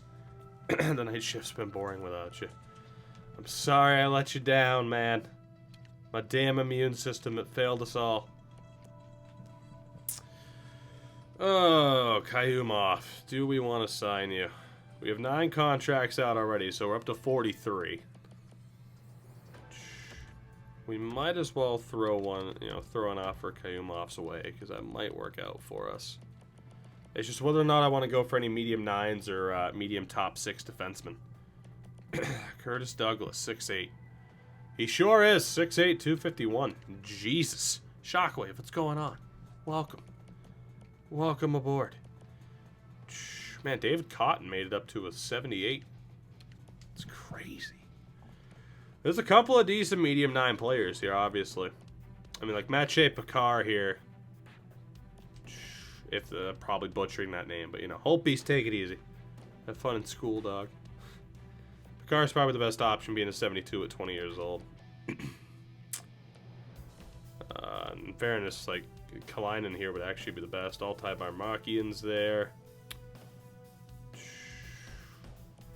Cotton might not be that bad of a shout here. Cameron Hillis, Joey Latina. What's going on? Pikash, Kazchak. Well, you know. At least I knew I got it wrong. I just don't think I want to sign any of the medium 9s, to be honest. Any of the medium 9s or the medium 6s, that ceiling's going to be a little bit low. Like, they're going to develop an NHL caliber, but like an Xavier Bernard, it'd be nice to sign him. And like I said, he might actually get signed by somebody. Don't think it's going to be by us, though. Please sign a face puncher. We have Milan Lucic, man. The ultimate face puncher. I'm going to throw some money Ty Berry's way as well. I'm going to go 6x6 just because it's a nice looking contract, and we'll see what we get. And aside from that, there are a couple of other forwards who could help fill out this team and make us a tad bit better. But, which I'm not afraid to be a good team this upcoming season because of the extra draft picks that we have. So, we'll see what happens. Especially two, actually, here. Let's see what we got.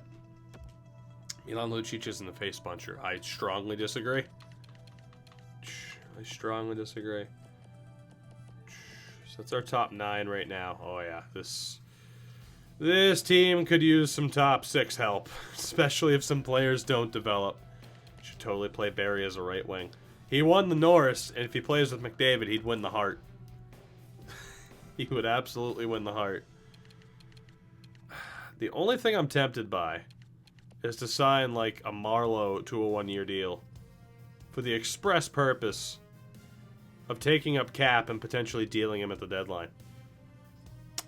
It's pretty much the only reason. Otherwise, I just, you know, I think I'm going to hold off. I'm going to hold off. We'll fill out the roster soon. But for now, let's hit sim the next season. So Olofsson signed. Anders Bjork is signed, but he's an RFA, so we don't know yet. Kayumov signs. Casey Fitzgerald, Jay O'Brien, Joe Ciccone, Wade Allison, unfortunately, who I think was the top prospect available on the free agent list, went to Vegas. Adam Ginning went to San Jose. We did get Rem Pitlick. Jesse Ilanen went to Minnesota. So 50-50. Ty Berry signs. 6x6. I'll take that. I wasn't expecting that. And Anders Bjork will be staying in Boston. So we do sign Ty Berry. I thought for sure someone else would offer a better deal for him. He's coming off of a Norris trophy, and we get him for 6x6. Not bad at all. And we have $14 million available. The defense will at least be better this season. So there's that. Do you do any off-camera franchises for yourself anymore? Yes, I've just been sick for the past 2 weeks, so YouTube has slowed down for me, unfortunately. But we'll be getting back to it soon. Alright, we do need to fill out the roster. We do need to fill out the roster and have some players take up some cap. So let's see who else is available. Again, goaltending is set. So Marlowe's still there. Let's do it. Let's sign Marlowe. Let's go 4 mil, because again, we need someone to take up some cap. Vladimir Sobotka, also only looking for a 1-year deal. So I'm at least not going to shortchange the players, right? We'll at least only sign the guys who kind of know, hey, it's 1 year, don't expect much. Carl Hagelin as well, who we signed last year. Look to bring in those guys, take up a little bit of money. And of course we can send players down if we have to. So, let's see what we got. Spoka goes to the Islanders. Fair play. Hagelin's back. Melker Karlsson, Patrick Marleau. All signed. I like it. I like it a lot. I like it a lot. Oh, boy. Alright. I don't think I set up the trade block. I'm going to, because this was the time last year where Dallas offered to take Chris Russell. Because they're stupid. Sorry. But, so, you know, we're just being honest here. We're just being honest. So, we'll see if another team... About time I get an offer for Lucic. It could happen. It could happen. You never know. You never know. Just like it could happen, and I'm going to down this entire water bottle. Could happen. Not going to happen, but... So many swigs of the beverage. I also found the perfect face like for Jack Hughes, if anyone's interested. Wasting time, man. Customizing player faces. At least when you add as many players as I do. Which is still just a stupid amount. I actually started adding in some medium top 9 and medium top 6 potential forwards and defensemen. Scouts. Don't need scouts. We got a full 20 out of 20. And I don't really care to improve them, because they're fine and they'll improve as they continue to play. So, we're good. I didn't lose any scouts to retirement. We had a full staff. We're fine. We are fine. It's set up perfectly. Sniper score is more insane than anybody. I mean, I don't know, man. I don't know. I still kind of, you know... I don't know, man. That's my title. I don't think I want to give up my title. I don't think I want to give up my title. I'm certainly not giving up a first-round pick for Alec Martinez. Tamander's going to be low 4, isn't he? And a low overall. It's nearly a guarantee. He's a 72, actually. That is not a bad deal.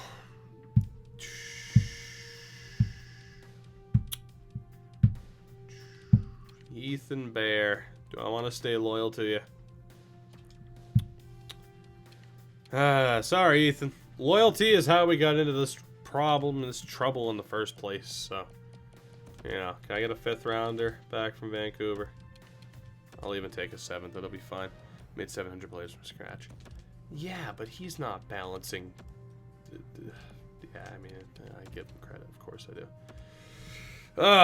Ethan Bear. Thought you were going to be a defenseman for us. Not going to happen. You had to go. I did see Nasher pull off that glitch in the game. Now, here's the thing. Here's the thing, right?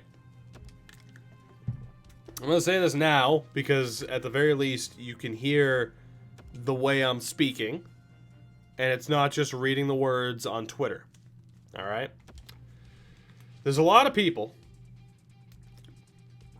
who were... No, look, first and foremost, now... I don't necessarily have an issue with Nasher scoring that goal. But there were people defending it and saying, it's not a glitch goal because it's so difficult to pull off and not practical. It's still a glitch. That is a glitch goal more than the short side wrister is. A lot of people seem to not know the difference between glitch goal and short side wrister. The move Nasher pulled off in-game finally, that is a glitch. That is a broken animation. That's a glitch. It just is. Now again, I'm not like, oh, Nasher, what a piece of garbage for pulling that off. Like, no, it is what it is. Do I really want to trade Melker Karlsson immediately? I don't want to get in trouble for it. So that goal literally is a glitch. I don't have an issue so much with, you know, Nasher pulling that off because... Again, I agree. It's not practical whatsoever for the most part. Although, granted, shootouts, penalty shots, you know. I don't know. Like I said, I just think this, for me, it's like the second people became aware.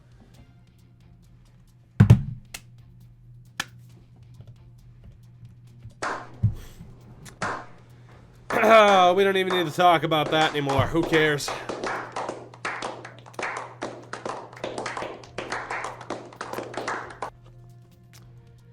Moving on. Who cares about that discussion over bullshit goals? Who cares?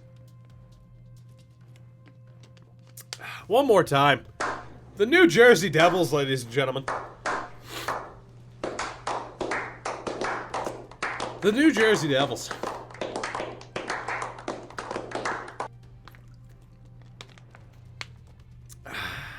Good stuff.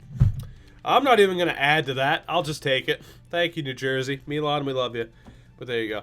Anyway, I don't know. That was just kind of my takeaway from the whole Nasher glitch goal thing, was that a lot of people seem to don't, you know, a lot of people seem to, you know, they don't exactly understand what is a glitch goal and what is not a glitch goal. Going for the short side wrister every time, circling back, short side wrister and hut, it's not a glitch goal. It's a stupidly high percentage goal that's difficult to defend, right? So there's that. Whereas what Nasher pulled off is literally a glitch goal because it's a broken animation. Like I said, I'm not sitting there being like, oh my god, Nasher, what a piece of garbage for pulling that off. Like I said, I understand. It's not practical at all to try and do that, although it would certainly be more easier on penalty shots and stuff like that. But, you know, I don't know. So, there you go. My 2 cents on the subject, I suppose. Oh, God. Are you planning community college or 4-year uni? Ah, this is my education. So, my 4 years at Microphone University. Oh, God. I'm tired. All right. Wow. Riddick is better than Koskinen now. That's not good. That's not good. And again, someone, either Skinner or Scott has... All right, we got deals to pull off. We got deals to pull off. But funny enough, Milan Lucic is gone. So, we got that going for us. Oh, boy. All right, so. 4 goalers. Not Anaheim. I wanted to look at my own. Thank you. I'm going to trade Scott because he has more value. But we need to have Spencer Knight and Rodrigue in the AHL. So Ian Scott has to go. NHL level, it's going to be Riddick, Koskinen, and Skinner. So there's that. I should not have upgraded Koskinen. Koskinen does not deserve to be higher than where I put him. Flat out. So Ian Scott's got to go. I'm going to try to deal him back to Toronto just to make up for their mistake of letting him go to free agency. So there's that. And they need a 5th goalie. So it all works out. And they still have Eamon McAdams signed, which isn't great. So how would you like to give me back my own 3rd round pick, please? And there we go. We'll call it even. We'll call it even. Let's call up Skinner. And there we go. Our goaltending situation for the season is good. Need to double check. Actually, you know what? Let me double check prospects. Let me see if anybody developed out of nowhere. Because there is a chance. Not really, actually. We're good. We should be fine. I'm gonna have to sign somebody to fill out the roster and everything, but that's not a big deal. Amongst the defense man. What time is it? Jeez, it's almost 1:30. It's nuts. Barry Clefbaum, Nurse, Sekera, Fitzgerald improves, so that makes up for me getting rid of Bear. Alright. So. Send down Saccone and Andrewchuk. And I think ideally we'd bring in another defenseman. Obviously. Just in general, we need to sign some other people. Alright, we need at least one more AHL defenseman, and then we need some depth. So, we'll do what we can. Let me see. Oh, did that hit view contracts or free agency? Hey, it lagged, but it still worked. Good. So amongst the defensemen, I didn't check any of the free agent signings, and I'm sorry, but that's okay, because I'm going to check every team's starting lineup. Well, we let go of William Lagesson. And I guess I'm just going to bring him back, because he was already here. So, fuck it. Bring him back for the season. It's a handsome devil. We'll bring him back. So, I do need depth from there. Right now we have 12 defensemen signed. Ideally, we'd have another 2 at least. Potentially 3. And I have a feeling we already have way too many forwards, so... Also need some players to take up just a tiny bit of cap. So let me look for a vet. Like Andy Green. That works. And Andy, congratulations. You're going to make like $5 million this season. Because I need you to. Just to make sure we don't get into cap trouble. We'll sign him up for the year. Be good to go. That's fine. So I'm going to need probably 2 other players. Probably. Do we still have anybody with potential? Not really. Aiden! Aiden! You look brighter than when I last saw you. What happened? The joys of improved lighting, man. The joys of improved lighting. That's what it is. Not done yet with the lighting upgrades, by the way. But we have to wait until next week. We have to wait until next week. Yeah, the lighting upgrades, not done yet. But, yeah.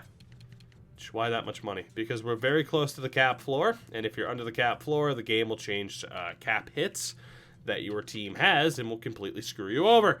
See the Seattle, or not the Seattle, California Golden Seal series where that happened at one point. And it really sucked. Alright, by popular demand. By popular demand. Let's see who we have available here. McElrath, Dotchin. Okay, well, we gotta sign Jake Dotchin. Yeah, we need one other dude. Fuck it, McElrath. Why not? Why not? Bring in some face punchers for the AHL. We needed that depth anyway. Why is green spelled green? I don't know, man. They just felt like being exotic about it and adding an extra E. Can't blame them. Just, you know, do what you gotta do. Alright, so we have our 10, 11, 12 with Coleman, who we got for Lucic, of course, which is hilarious. Isaac Ratcliffe is good to go. Alright, yeah, we have a lot of forwards. We have a lot of forwards. I know it didn't affect us in the Seals series, but still, it happened, right? Send down Pitlick.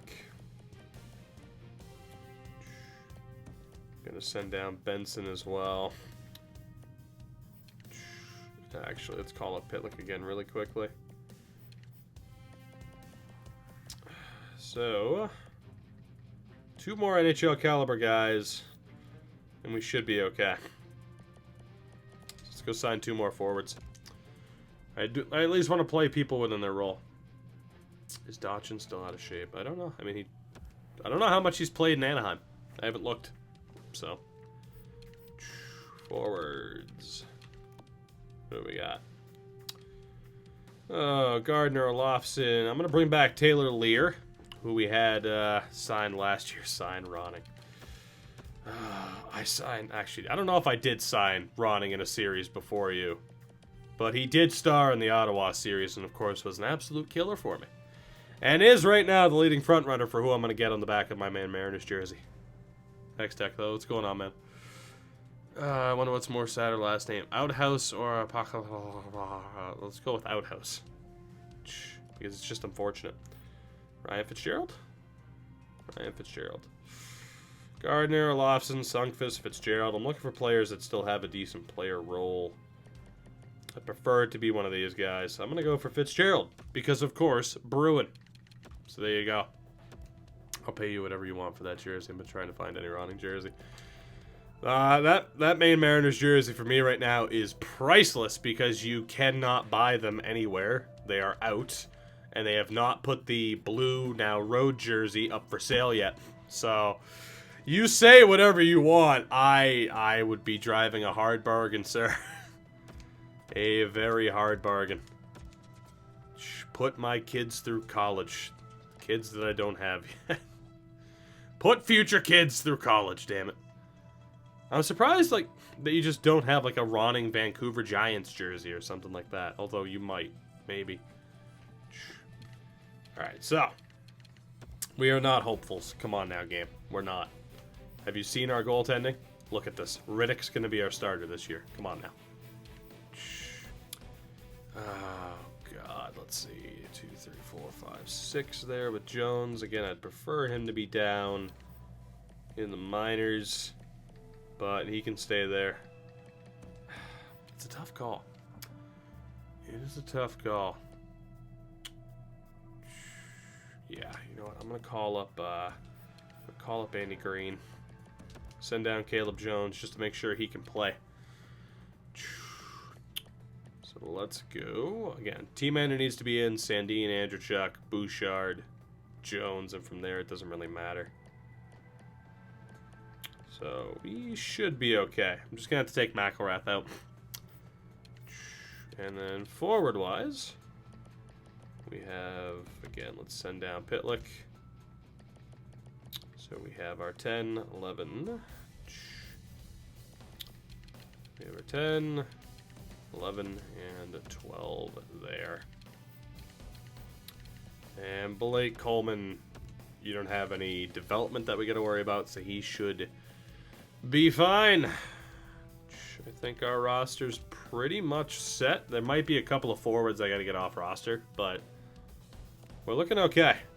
And already we're drastically improved upon last year. So, want Kyler on that third line for hopeful optimal improvements. Let's have Puljujarvi with Nuge, Draisaitl with McDavid.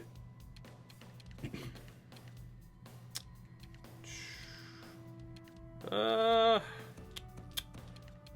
go Marlowe, McDavid, Draisaitl. Actually, I want Hagel in there for the speed, I think. We'll go Marlowe, Nuge, Puljujarvi, Lear, Pettinen, and Yamamoto. Fitzgerald, Ratcliffe, Carlson. It's not too bad. Pettinen, unfortunately, has not gotten any better, which is a little bit concerning. But we'll see. And, of course, Puljujarvi's developed, which is nice.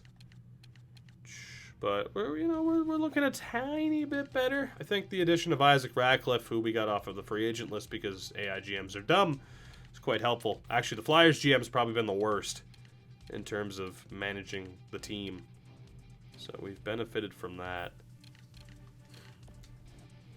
I'm going to split up Barry and Clefbaum as well. Let's go Nurse, Clefbaum, Sekera, Barry. And Riddick Koskinen. Scott Savage is awesome. I don't disagree. But again, I think Ronning, at least for the memes, has to be the potential favorite. Again, I am still very much in the For the Love of God sign Mark Mancari camp, which they haven't done yet. But, you know, why the Flyers... I don't know why the Devils took Lucic. I don't know. Because they're dumb. Dachin needs to sit for just T-Mander. He is the only guy that we're worried about. So, Dachin, take a seat. So, we're not going to have that many face punchers in the lineup in terms of defense. Sorry for that. What is the best potential? Alright, let's go Andrechuk, Bouchard, Jones, Sandin. It's not too bad. And then forward-wise, I know I have a ton of guys that I'm going to have to take out of the lineup. Polay, get out of there. Braden Christopher. Actually, no, maybe not. Ty Dellandrea needs to be in the lineup. Okay, yeah, now's the time where it gets to be a bit questionable in terms of who ends up sitting. And I think the group of medium nines are in a lot of trouble. Meaning Maximov, Ostap, Safin, Kayumov, Lodnia, These guys are going to be in a tad bit of trouble in terms of their importance.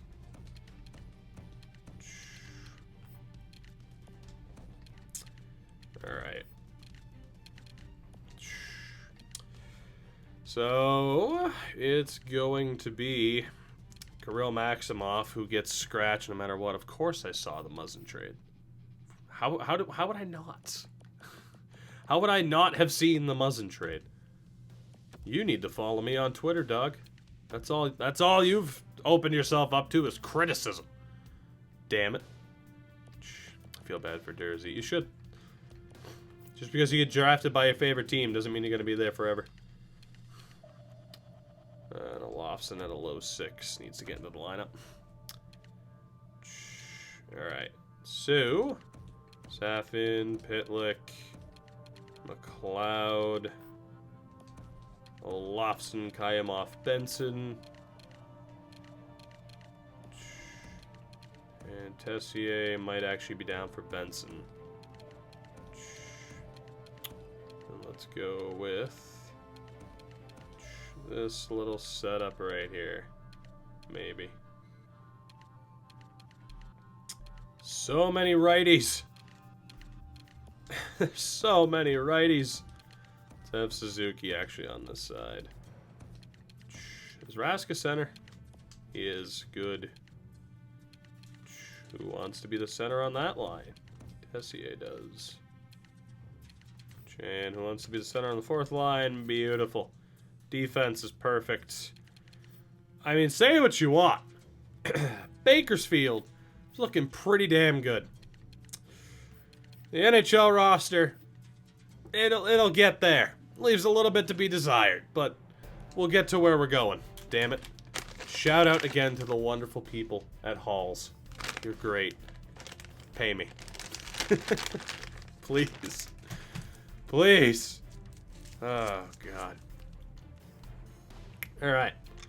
So, let's double check a couple of things before looking around the league. Number one, actually, let's sim to the day and then we'll fix it all. Because it might change some of the stuff. I'm gonna call you TK. Thank you for the follow. To the regular season we go. And we'll fix up what we have to from there. We'll see how it goes. Weird ass people. I check Twitter, and of course, the first thing I see is fucking X-Tech and Ninja hyping up Pulp. Which, again, Pulp isn't horrible. But if you have the choice of no Pulp over Pulp and you choose Pulp, there's something wrong with you. Happened to the Golden Knight series? It's called I've been sick. So it's dragged on much longer than it was ever supposed to. And then we had a 66-win season and lost in the playoffs. And that's kind of where we left it off. I think that pretty much covers it all. I think. At least that's all I recall. Spencer Knight first, second round. I'm going to say second round just because goalies don't often go in the first, but Jake Ottinger did. So. Depends on the team. Especially with it being a fairly decent, draft at the high-end players, so.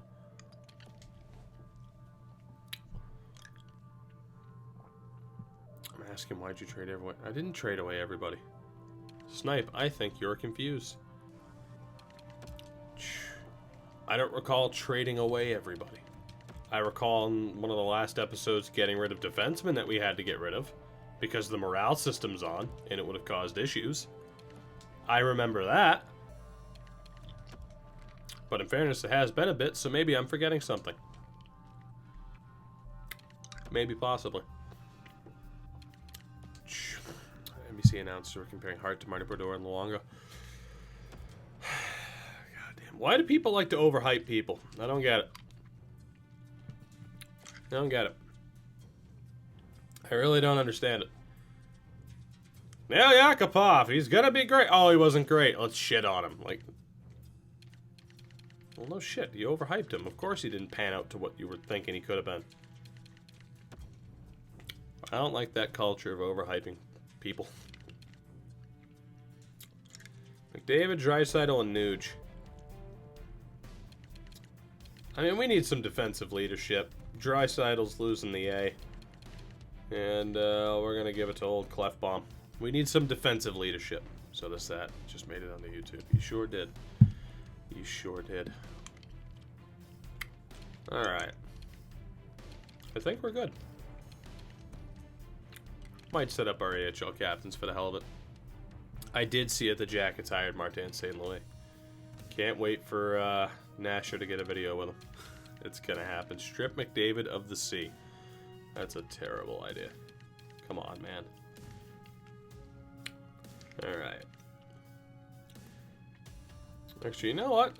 Caleb Jones, you're gonna be captain. Caleb Jones, you gotta be the captain here. Benson. Let's give Benson a letter. And oh boy. Let's go for Nick Suzuki. Because it's Nick Suzuki. So why not? So why not? Alright. I think we're good. So again, we're listed as hopefuls, which is hilarious to me. Because we very much shouldn't be. But the roster, again, starting to take shape. We're getting there. Obviously, signing Ty Berry was quite helpful. And the fact we were able to get rid of Lucic for absolutely nothing was quite nice. So let's see, around the league, what other teams are looking like. So Anaheim, Raquel, Getzlaf, Kasha. It's not bad. Sam Steele on the second line, 84 overall with Daniel Sprong. Also an 84. Max Jones, an 82 with Henrique and Nick Ritchie. And you have Zach Smith, 78 Kessler, and Troy Terry makes the opening night roster at a 79.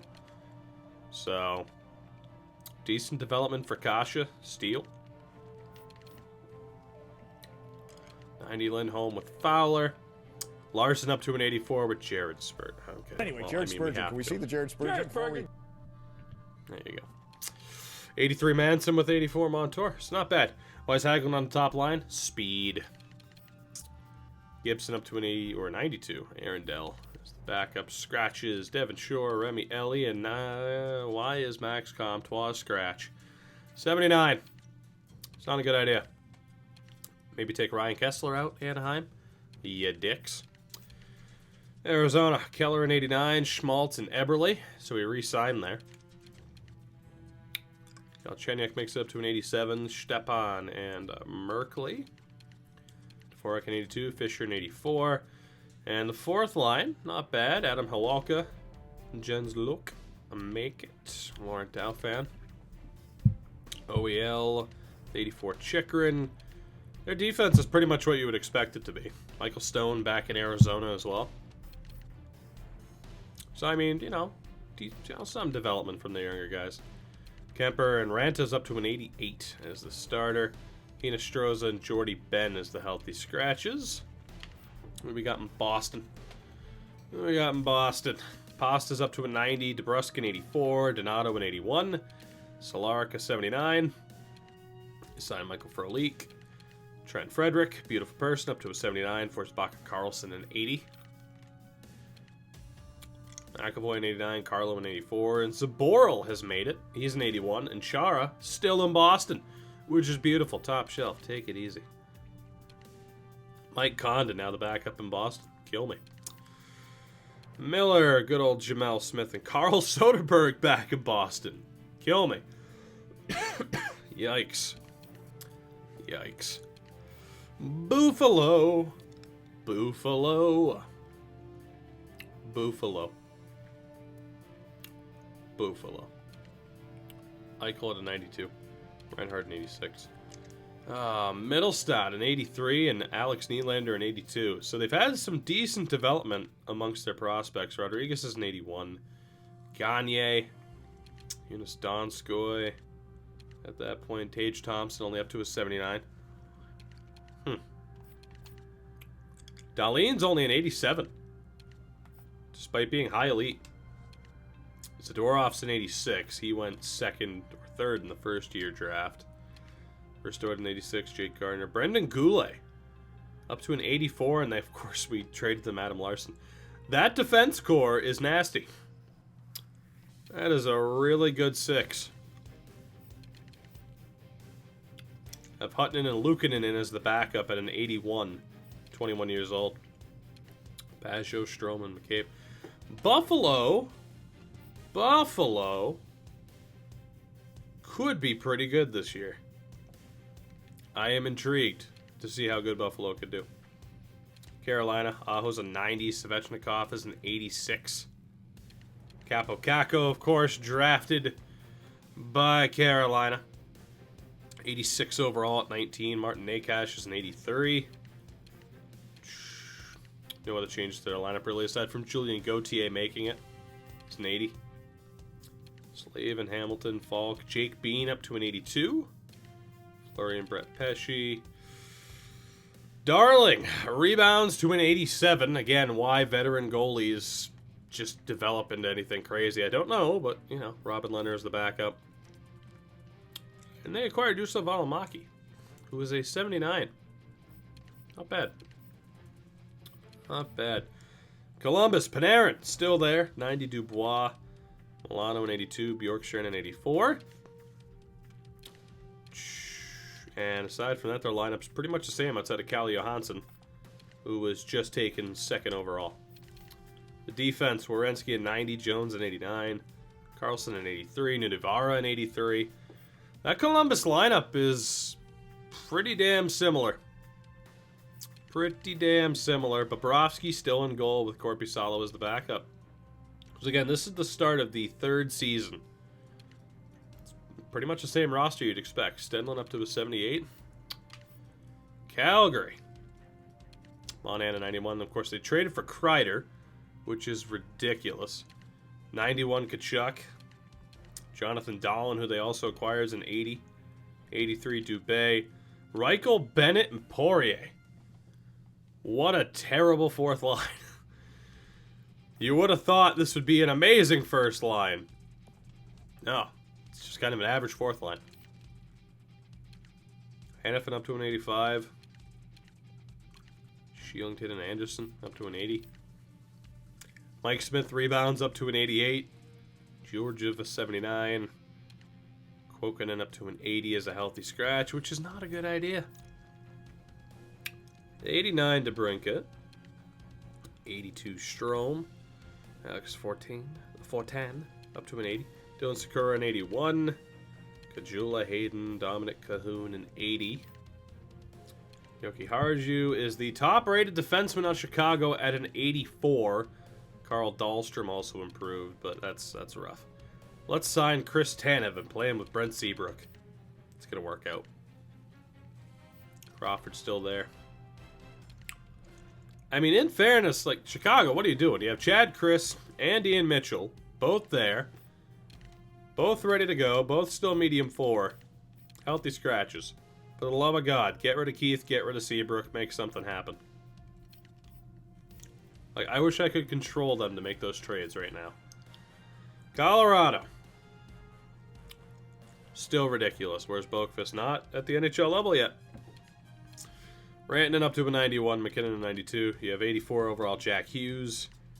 Fresh off of being Rookie of the Year. They've added Silverberg, Smith, Brassard. Kerfoot's up to an 85. Kamenev an 80, Jost an 83.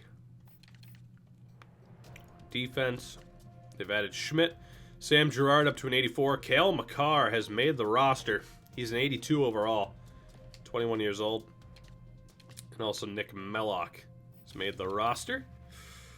Varlamov and Grubauer, the tandem. TVR and Andrew Ghetto healthy scratches. Dallas. Top line still the same. Jason Robertson up to an 84. I think he was that at the beginning of the last year, too. Guryanov, though, makes it up to an 84. Riley Tufte at an 82. Dickinson, Vanek, Cogliano, Faxa, and Ritchie.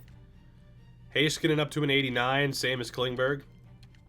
Their young defense developed fairly well, too. Lindell an 85, Honka an 84. And, of course, Russell and Myers. Bishop an 83 Ottinger as the backup. Ben Bishop, your time is running out Hetherington, Spooner, and Spezza at 37. Healthy scratches. Detroit, 89 Zadina, 90 Larkin, 86 Mantha, 85 Double-A, 81 Bertuzzi, Rasmussen in 83, Svechnikov in 81, and Kiefer Sherwood's made their roster on the fourth line. Cholowski up to an 85, Ronick to an 83.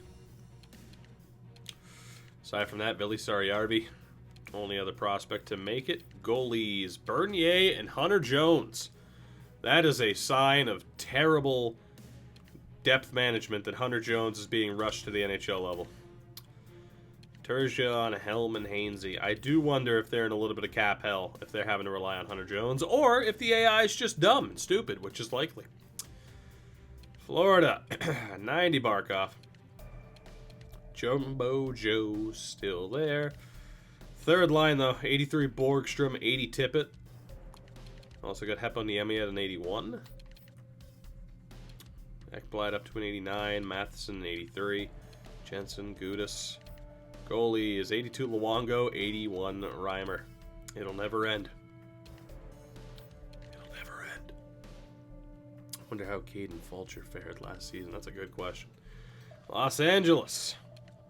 Not looking too good. Not looking too good. They got Josh Levo. Austin Wagner made the roster. Kempe up to an 83. And Gabe Velarde has made the roster at an 80 with Leipzig. Defense, of course, again, we started this before Jake Muzzin was traded.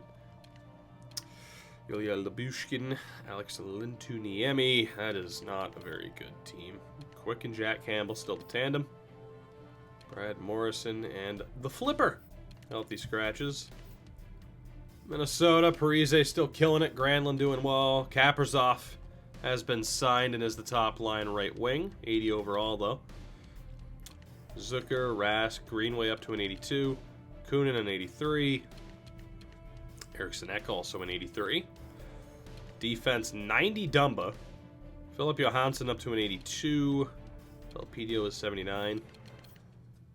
Dubnik and Martin Jones. Interesting. Bouwmeester and Ferk as the healthy scratches. Diffo, that is rough for Detroit. Then again, though, for a GM to be like, oh, I want to win with my current team, it's like, I guess that's trying to, you know, instill confidence, but that's just not a very good idea. Come on now. Drouin in 89, Kokoniemi in 87. They also got Tyler Toffoli.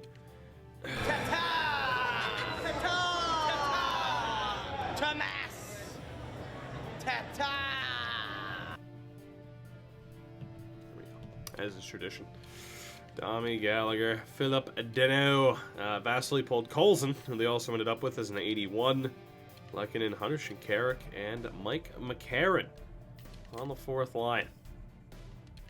Mete in 84, Juleson in 84, Lernout and Gustav Olofsson both 79s. Why is McCarron still there? He'll never leave. Price down to an 87. Mrazek as the backup. Jani Ikonen, healthy scratch. That's not good. That's not good. New Jersey. Hischer up to an 88. Jesper Bratt, Quinville and Wood. Nason Zajac Anderson. Lucic. Zaka and Senny. I cannot believe they offered for Milan Lucic. God damn it. God damn it. What a fourth liner. Butcher Severson, Mueller, Gustafsson, Cuckoo, and Santini. So nothing too crazy there in terms of new faces of development. Howard and Mackenzie Blackwood as the tandem. Philip Berberg as a healthy scratch. Also not a good idea. For the love of God, can we get smarter? AI, please? Just in general, but especially in terms of how they handle younger players. That shouldn't be happening. He should be down in the minors or he should be in the lineup. The AI needs to be smarter. They need to be more aware of player age and potential when making their lines and handling their rosters. Oh, Nashville. Nashville. So, I mean, no crazy development. Tolvanen's an 82. Nick Baptiste is on the roster. Still pretty much, again, the same roster you'd expect. This team just won the Cup. With the exception of Dante Fabro. finally making it. He's an 82. Saros and Rene, the tandem. Watson and Hartman, healthy scratches. The Islanders, 90 Barzal. Beauvillier and Hosang, both up to 84s. Dylan Cousins and Kirby Doc on the same team. 81 and 80, respectively. Brandon Tanev, Andrew Ladd, Tyler Pitlick, and 80 overall, Kiefer Bellows. That is not a bad core. In terms of younger players, Barzal, Beauvillier, Hosang, Doc, Cousins, and Bellows, that's nasty. It's disgusting. 85, Ryan Pulock. And that is a very interesting goaltending tandem. Ilya Sorokin and Lena Soderstrom. I'm excited to see how the Islanders do. Joachim Ryan, Leo Komarov, and Vladimir Sobotka as healthy scratches. The Rangers. 84, Bushnevich. The Heatle up to an 84. Brett Howden up to an 83. Frederick Olofsson. Boo Nieves up to an 80. Lay down like a frog. Brady Shea. Do that hockey up to an 86. Pionk up to an 84. Chris Bigris has made the roster. That Rangers defense, though, isn't much better in terms of overalls than what they started with. Lundqvist and Igor Shesterkin as the tandem for the Rangers. Mark Stahl, a healthy scratch. David Cotton, and again, another example of the AI just not being smart. They have Elias Anderson as a healthy scratch. That is frustrating to see. Ottawa, Brady Tkachuk at an 87. Braden Point at a 91. Who, of course, they offer sheeted. Dzingel, Colin White an 84. Andreas Janssen an 84. Formanton an 81. Logan Brown an 83. Klimchuk made it up to an 80. Tierney at an 82. Aston Reese. 91, Hot Sam Bacho. 84, Lajoie. CC, no real major changes there. Anderson rebounds to an 87. Philip Gustafson as the backup. Girardi and Pominville, the healthy scratches there. Philly. No major changes to the top six. Patrick is an 87. Obey Kubel makes the roster at an 81. Morgan Frost at an 80. Lindblom, a 79. On defense, Provorov a 90. Ghost Bear an 87. Sanheim an 83. Mark Marty Friedman, 79. Carter Hart up to an 85 for the start of Season 3. Not bad. Stolars a 77. Zekas, Manning, and Rupsov, healthy scratches. Rupsov should not be. He should be playing, but this game is weird. Pittsburgh, anybody? I mean, Casper Bjorkfist up to an 81, but aside from that, that is a very similar Pittsburgh roster. They do have Nick Leddy, though, because you could never have enough defense, apparently. That's not a good play for them. Murray and DeSmith still there. Pedersen, Connaught, and Jack Johnson. Jesus Christ, Pittsburgh. Well, what is that defensive situation? San Jose Meyer, an 85. Surprisingly low, actually. LeBanc, an 80. Swervela, an 81. Tunoff, an 80. Burns and Carlson, both still there. Petrovich is the only addition on defense. 87, Elliott, who, again, another veteran goalie who develops for no reason. With Zachary Immel. 72. I tout franchise mode as being great, and it is. But it could be amazing, and it's not. Not even for the lack of, like, oh, well, you don't have, like, FIFA style where you can control a team in any league and everything's perfect, living world. I mean, again, having that situation, just teams need to be smarter. Teams need to be smarter. What would you do? Wait. For the editing spectacular, would you do it only with the 22nd roster? No, you can do it with today's roster. I mean, the good thing is, too, with the, definitely use, like, today's roster. Or the most recent roster update rather than the 22nd, because the November 22nd update has a lot of incorrect contract information. I don't even mean like, oh, well, this guy fucking Teuvo Teravainen signed an extension. No, I mean, there was, over 100 examples of inaccurate contract info. So I would very much recommend at this point, if you're going to make changes, number one, wait until the deadline update. But yeah, use the most recent update for the sake of draft picks, more correct contract info and stuff like that. Sergachev, Take it easy. St. Louis. 84 February. Adam Musial at a 79. Eric Foley at a 79. Robert Thomas at an 80. Vince Dunn up to an 85. Edmondson an 83. Jake Wallman's made the roster. Allen's up to an 89 because, again, this game's ridiculous. Kyrou is a healthy scratch. Come on, man. We gotta improve that EA, don't we? Don't we? Tampa. Still nuts. Koivu's on the roster now. Radish has made the roster to 79. Gabriel Fortier at an 83. 20 years old. That's crazy. Sorelli's also there. Edmund Sergachev's a 90. Cal Foote an 83. Dominic Machine and Eric Cernak also make the roster. Vassie and Ingram.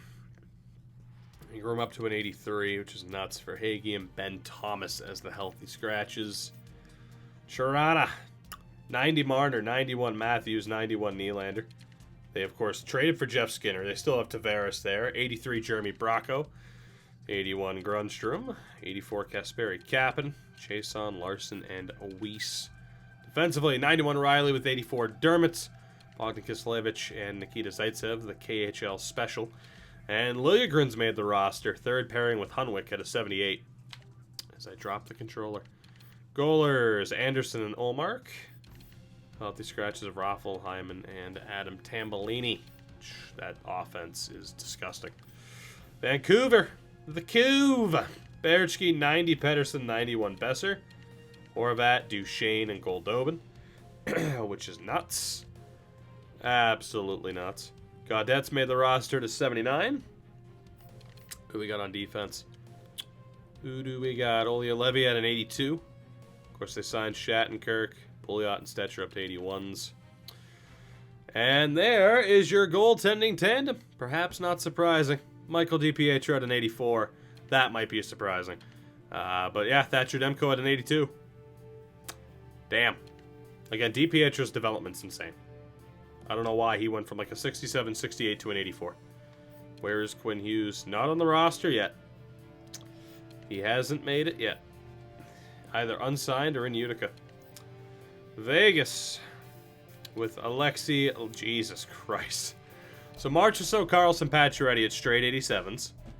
Alexi Lafreniere, Cody Glass, Alex Tuck. That is disgusting. Third line of Ratty, Gambrell, and Wade Allison. Seacoff, Maroon, Martinook. Theodore at an 87. Colin Miller, Vatanen, Jeremy Waugh. Wojciech Florian Halak as the tandem. Jesus. I'm going to call you Darth. Thank you for the follow.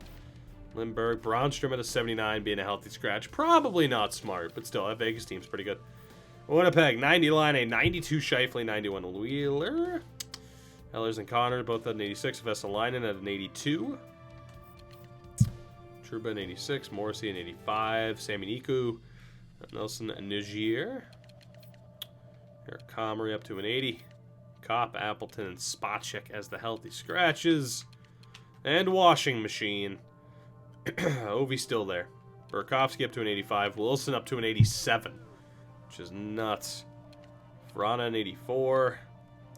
You got the guys like Travis Boyd, Shane Gersich, and Philip Highlander on the roster. Orloff, 90. Carlson. Christian Juice an 82. Lucas Johansson an 82. The goalers, Holtbeast. And Vanishek. Bowie at an 80. The Pylon. And Siegenthaler.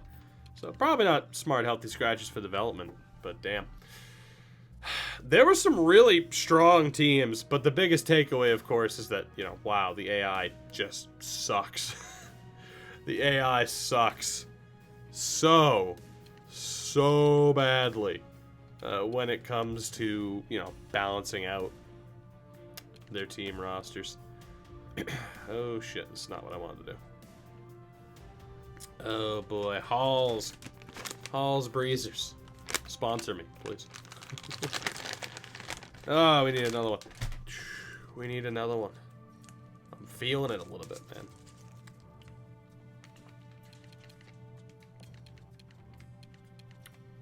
see if I can find one Caden Fulcher by popular demand. In the AHL for Detroit. He was their backup last year. Darth, what's going on, man? Had an 892 in 23 games. So at the very least, a low-rated goalie was pretty bad. So that's good. Kind of bothers how Washington comes out to Winnipeg in the line views. Yeah, I wasn't going to bring that up because it bothers me too. And I don't want it to seem like all I ever do is complain. Even though all I ever do is complain. Oh, boy. Even with the shitty AI, you always end up losing in the playoffs because the teams... Yeah, well... You know, we don't have to talk about that. We don't have to talk about how that's frustrating and somewhat illogical. No, we don't need to do that. Let's sim a tiny... Actually, hold on. I was going to say a tiny bit of tad, but we will. Van City, thank you for the follow. What's going on? Right, I wanted to check, because there were... What about Forever Gadiv? I love Forever Gadiv. It was Detroit that had a bad backup, wasn't it?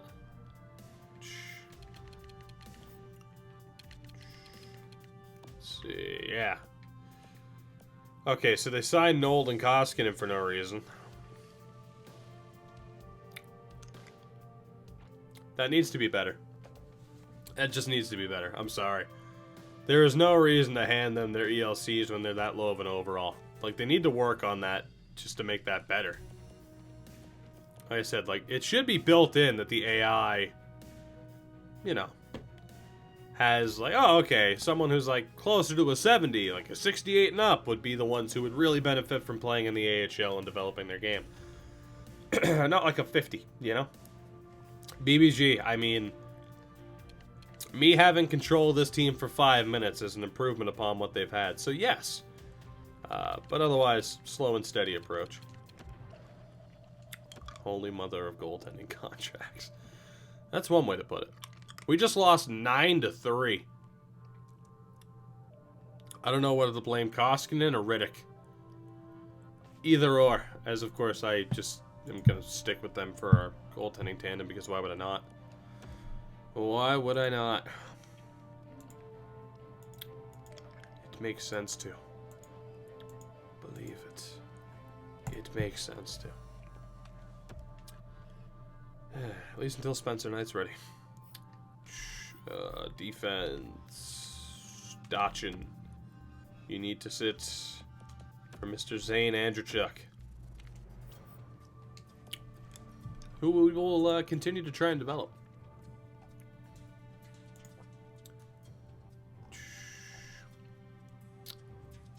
For the record, AJ, if you're still in here, I am also seeing that, yeah, good old Kenta's probably gone, eh?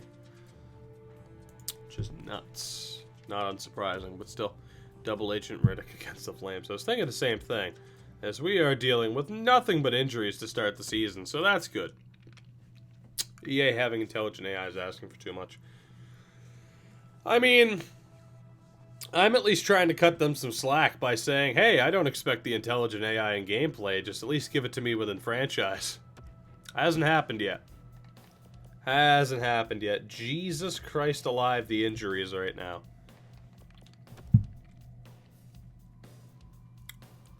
How do we even have 4 wins with the amount of injuries we've had? I do not need Allmark. Thank you, Toronto. Leave me alone. And I don't plan on trading a first-round pick for Charlie Coyle. Just, you know, franchise should be a lot easier to make smart. That's what I'm saying. That's what I'm saying. That is what I'm saying, man. Defranchise mode AI. There's pretty much no excuse for them being, Do we want to go with dumb? Let's go with dumb, because I feel like that's accurate. I'm just going to go best lines for the moment, or not even, because who cares? Any input you have just ruins the game anyway. That's true. That's true. As a game changer, I can only change the game in a negative sense. But, you know, that's what I sign up for. I'm not here to improve. They never said, like, EA has never said that game changers are here to make the game better, have they? It's just, oh, we're going to have an impact on the game. It's all negative. All of us. Even the ones who just signed up within, like, the past year and a half. Like me. Like me. I did it. I'm the one who ruined it. I wonder what team will give in to Minnesota's demand. Of what? Just for the love of God, take Charlie Coyle, please. That demand? AJ, I don't believe you've missed any moves. Then again, I haven't really checked. Just a shitload of injuries. Just a shitload of injuries. Oh, boy. Alpha, that would make sense now, wouldn't it? It's all part of the master plan. Let's have it be okay. So this is what they want us to fix, so let's do the opposite. I am not trading for Corey Schneider. I'm sorry. You want to know what my reaction is to you asking me to trade for Corey Schneider? He's fat! He's actually not. He's in great shape. Also. Just because. Just because. I mean, we haven't spammed some stuff in a while, right? So, you know. 12-9-3. All things considered. Not that bad. Not that bad. I don't even remember what the hell this button does. What does this button do? Oh, okay, it's the football. Good God Almighty, indeed. I didn't remember what that one did. I thought that was Jim Ross related. It wasn't. It wasn't at all. Trade for Spurgeon. And then we'd have to abuse that Stream Deck related meme too much, and I think that would just cause issues, don't you? I think that would just cause some issues. If we could stop getting injured all the goddamn time, by the way. That'd be great. No, Detroit. Get out of here. Nobody likes you. How many buttons do you have? There's a lot on this Stream Deck. We have folder after folder of stupid things. But that's okay. Like this. You say. Is there a Stone Cold clip? I don't think there is, actually. It's more Scott Steiner. Ted DiBiase for no reason. And after Also. it's all said and done, you're gonna be taking splinters out of your fat asses all night long because you got some fat asses. He's fat! You know, just a bunch of random stuff. Because why not? I met Jim Ross on the 26th. Oh, boy. Did you catch him while he was essentially hitting on people on Twitter? Oh, boy. We need to do a flip from Futurama. That we do. That we do. Like I said, there's a lot of potential. How dare you not have an Austin clip? There's not a good enough one. Tell me what Austin clip deserves to be on the Stream Deck more than this. Come on now. You Also, come out here and try to get the sympathy of the people, but you don't get my sympathy at all. because it's Scott Steiner. Damn it. That's why. That's why. Time for my battle cry. Good stuff. Alright, I think we're good with button spamming. For now. New York, come on. You're better than this. You're better than this. Just need the what for any time someone says something stupid. We'd hit that button a lot. We would hit that button a lot, though. Like, I'd have to move the button around the Stream Deck so I don't constantly hit the same button. I just spit out my Coke. What was that last one? It's great, isn't it? Oh, boy. What else do we have on here? What else do we have? There's a lot of stuff on here, man. Oh, boy. You don't win friends with salad. You don't win friends with salad. You don't I win can't friends play with the full salad. thing because I'll You get don't win friends copywritten on with YouTube. salad. You don't win friends with salad. But, you know. Alright, I want to fix up this roster so that we're actually as we should be.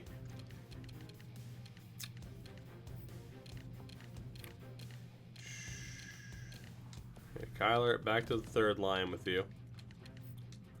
Pull Yarby back to the second line with you. Nope. Yes. No. Yes. Yes. Yes. That's better. That is better. Why is Skinner still there? Because I elected not to trade him and just keep him as our 5th goalie instead. Because we ditched Ian Scott. But yeah, he's just our 5th goalie. He's not playing consistently.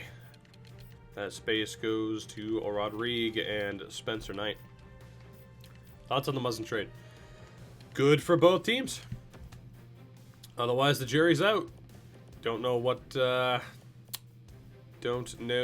Kings are going to do with those picks. Don't know if the Leafs are going to be successful with Muzzin. It's a wait and see kind of deal at this point. And even then, I mean, here's the like, you don't know what that extra draft pick's going to be, right? Like, you can have an assumption with Grundstrom and with I keep wanting to think of Rasmus saying, you know, don't correct me, I'll get it. Sean Dursey, Jesus. Time will tell. But those two, you can kind of have more of an assumption, but it's that extra question mark of the draft pick, in which we do not know what it will be. So time will tell. So anybody else needs to be, like, Olofsson's decent, but screw him. There we go. We're good. We're good. We're good. McDavid again, point a game, which isn't too bad. It's funny doing this in the stream in my second year of franchise mode, as the Yotes and the Oilers are a mess. They've got a 70 rated goalie and no money. We just took a look. I don't know if you missed that part. Staney, hell of a name, by the way. We took a look, as I try to do, especially after all the roster editing I've done. We try to take a look at every team's starting lineup. And, yeah, it's a common issue. Teams having horrific backups, and in some instances, horrific starters, because they don't know how to do anything. Them, of course, being AIGMs. But that doesn't surprise anybody, does it? No, it doesn't. It does not. I'm definitely not on Twitter right now. Don't judge me. Carl Gunn, no. New York, you signed that contract. Why you signed Carl Gunnarsson to that contract, I do not know. But goddamn. Goddamn. Nope. No, Toronto. No, you do not get Pasi Rask. You will not. He is ours, and will go nowhere. How dare you. They still are so desperate to get Charlie Coyle off of their team for a first-round pick, and it's just not going to happen. Nor is that. Darnell Nurse out with an injured hand. That's fine. Every once in a while we get an interesting trade offer, and then every once in a while we get a deal like that. No. Again, Peter's gone. I'm in Peter's chair. Damn it. It's my chair now. I love EA. EA.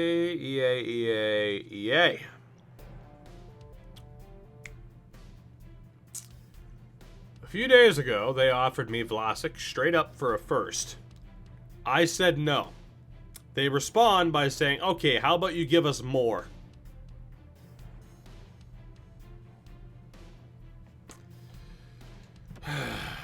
Come on, fellas. I know you're better than this. I know you're better than this. I know you can do better than that. Come on.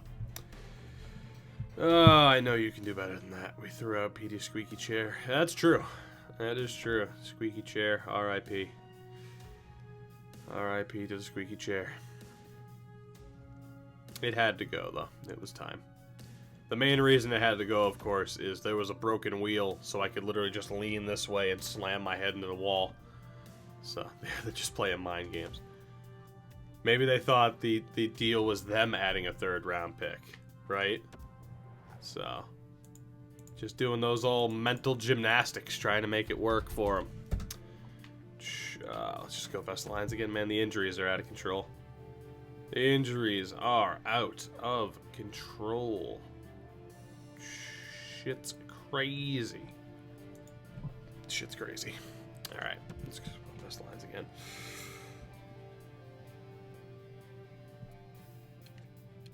Pretty sure Penner's low elite.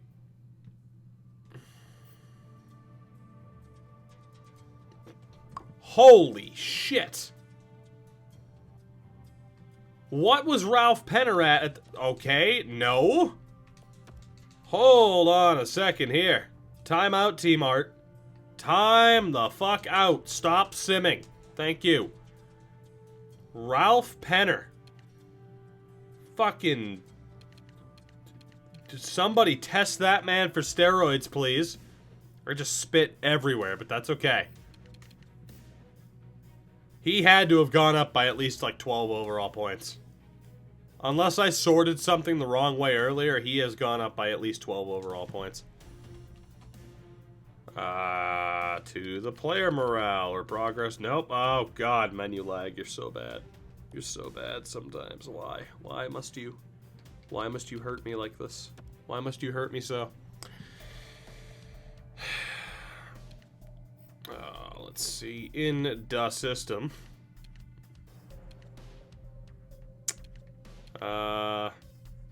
Yeah. Does it tell me the full overall? It doesn't, which is very dumb. It's all natural growth, too. Low elites, man. Low elites. Can't see overall at the start of the season anymore. Yeah, I know, it's brutal. It is brutal. Jesus Christ, I didn't even notice that his puck skills were that good. Alright, well, Jesus Christ. I didn't even notice that he was that good. So, yeah. Yeah. He's being signed right now. And we'll probably deal Marlowe and whoever else because they're not going to make the playoffs, but he is being signed this instant. What's the skating? Here, let's take a look at the full stats again. Skating's not great, but it's not horrible either. He's just an offensive dynamo. And he was a 5th round pick. Nuts. And he hasn't been playing in Bakersfield. Of course, he's not signed. So, Ralph, I'm going to waste a year on your ELC, but that's okay. Because I'm going to put you with McDavid. Now, again, there is the argument of leaving him unsigned for the extra year, and that's all well and good. But I think he would develop a little bit better, maybe not, by getting playing time in a higher league as opposed to just sitting there. Normally, I would just leave him, but I want to see what he can do for the rest of this year. He's a third-line guy, too. He should be at the NHL level. Let's see, we have 10, 11, 12... Hagelin dropped to minor league scoring forward. Perfect. So we're going to drop Carl Hagelin and call up Penner.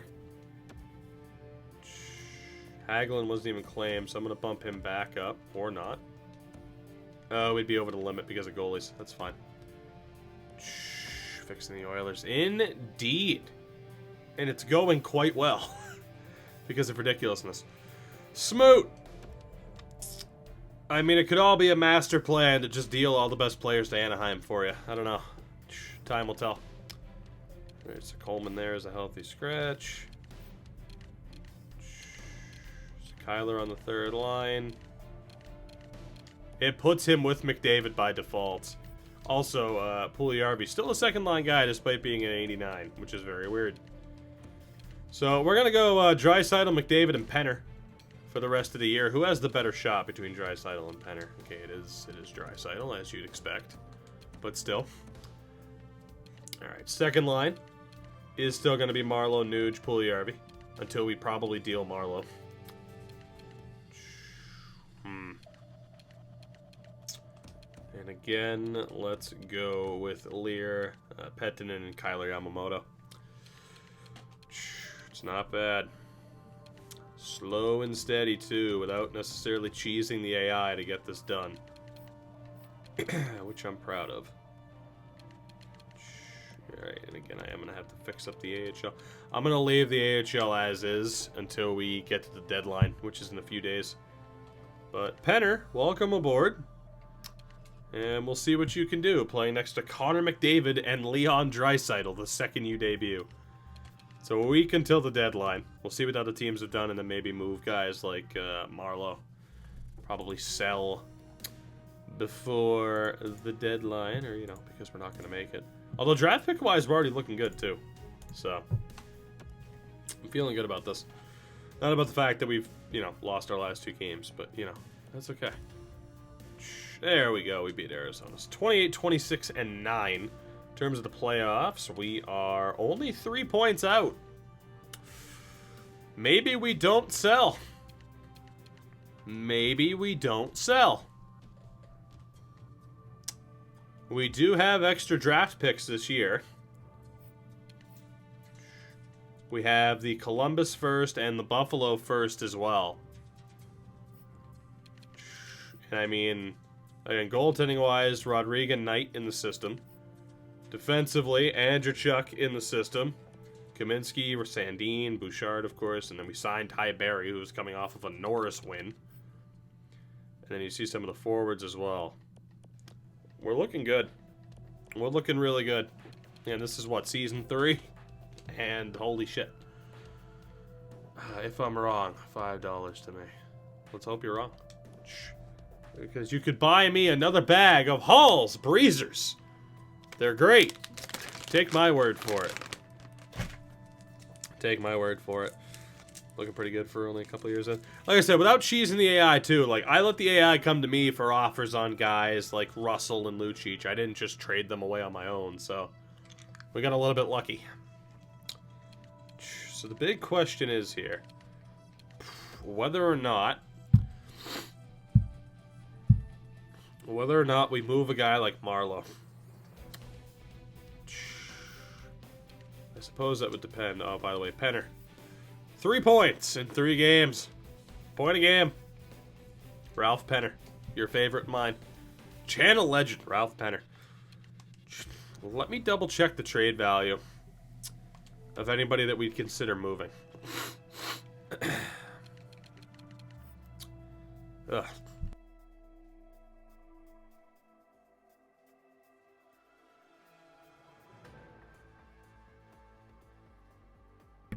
The joys of getting over being sick, let me tell you. So there's nobody there with any value that we'd want to deal anyway. For defensemen, I don't plan on dealing Ty Berry. I'm cool with keeping him for now. I mean, I could deal him if we wanted to completely, you know, pack it up on this season. I mean, hell, you could say the same thing for Nuge to potentially get rid of him early on. So it's like, you know, we could look to get rid of some of the high-end guys, but in terms of anybody else, Marleau doesn't even have that much value. I say we stay. We just go for it. See what the team has this year. Hope for the best. Hope for the best. So let's sim through the day, see what the AI does.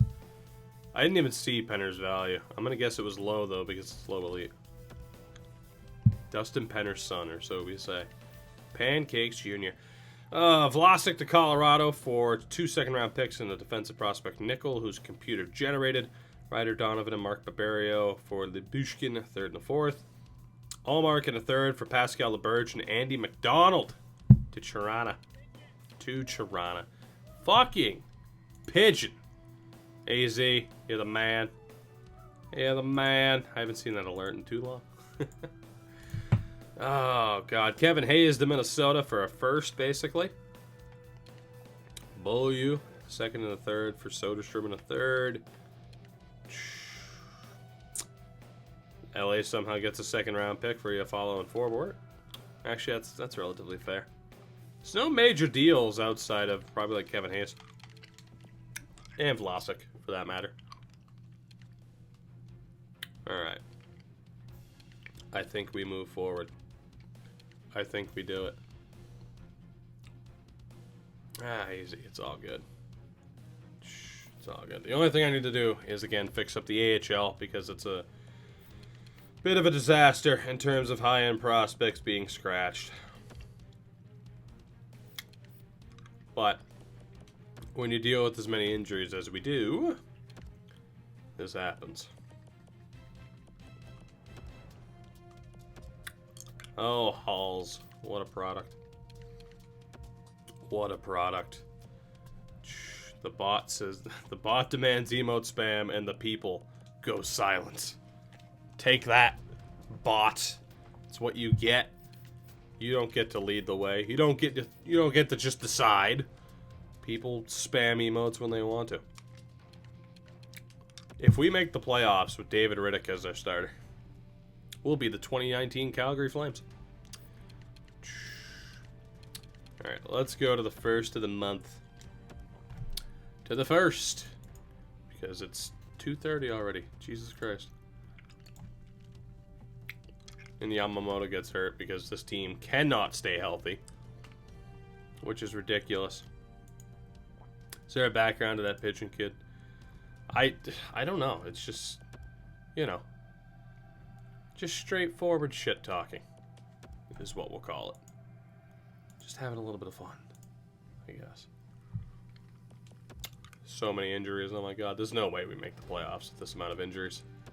Especially with me having to go best lines every 2 seconds. Otherwise, you know, that's why I play with injuries off. Yeah, me too, normally. And I gotta be honest, I think I'm gonna turn them off now. I did want to see the effect of, like, oh, would someone with low durability, like Andrei Sekera, get hurt all the time? And of course, he hasn't. Everybody else has. So, you know, that's how that works. The Iron Man Patrick Marleau gets hurt before anybody else. Arkham, buddy, pal o' mine. What is going on? Future Battlefield friendo. How did NHL treat you tonight? How did the stream go? I wish you could create default lines. I agree. FIFA style. Just be able to have your preferred line combos, apply them, good to go. And if someone's hurt, it tells you, and then, yeah, you change it. I completely agree. We are also more than likely going to miss the playoffs. It takes 82 points to make it. We're going to fall just short. That's okay. That's okay. I'm alright with us missing the playoffs. Next year, though, just the injury slider works for me. It would work. I mean, it's already lower, though. That's the problem. I normally put it at a 9, but like I said, I don't mind. It is what it is. If I didn't care for injuries, I'd turn it off. It's all good. I wanted to see, again, if lower durability players would be the ones to get hurt more often. Nah. Arkham, not much, man. Again, how'd the stream go? Just happy to not be overly sick anymore. So we can finish with a maximum of 87 points. We are screwed. We have to beat San Jose here. We're doing another draft. I don't know. Maybe.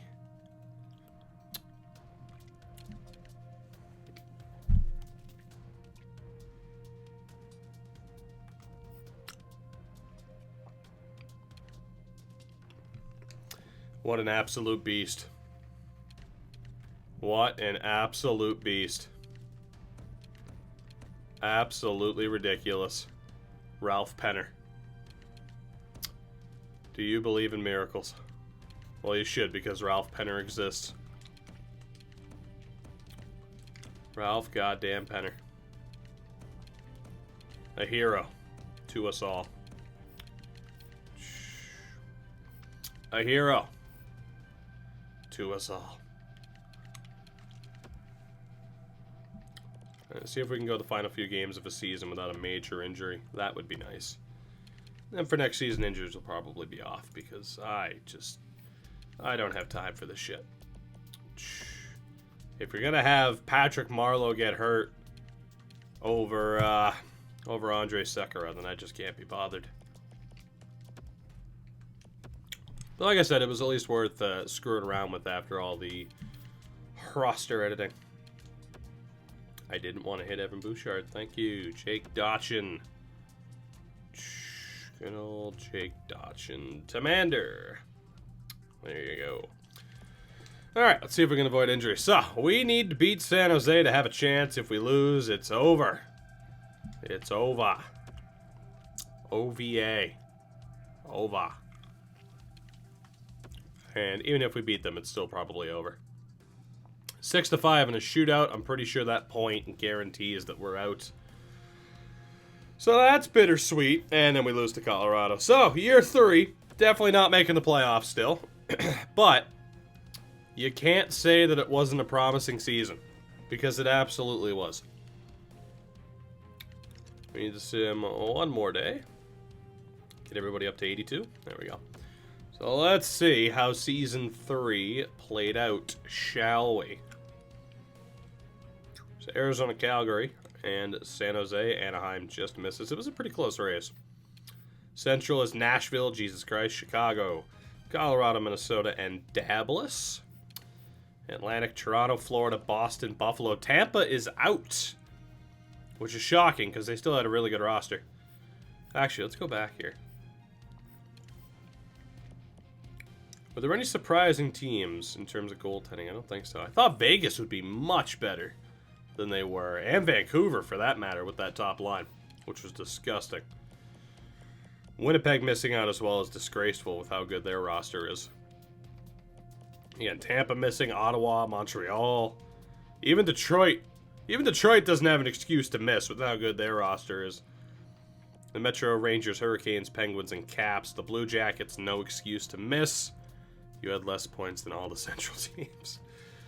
The Islanders and the Devils. So Nashville won the President's Trophy. We finished in 24th again. It's 2 straight years with the 24th. Vancouver top line was Pedersen, Besser, and somebody else that I can't remember. Bearski, that's who it was. Basically Pedersen and Besser, though. Who are brutal. Brutally good, that is. Let's see, around the league for us. Around the league for us, or just in general. McDavid did well. Draisaitl was good. 66 games. Puljujarvi did alright. Nuge had a very disappointing season. Marlowe, Yamamoto, 30 points. Pekka Patainen, we might have to ditch sooner rather than later. I'm starting to get worried about him even though he's only 20. Ratcliffe, Lear. So just no secondary scoring. Although Ralph Penner, 12 points in 22 games. Texky, what's going on, buddy? What's happening? Ty Berry, 42 points. Not bad. Not bad at all. And their goaltending actually wasn't that bad, which is hilarious to me. And Stuart Skinner made 4 saves this year. Look out, world. 4 saves.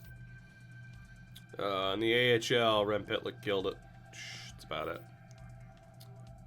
Plus 8-2 on a bad team. It's a fair point.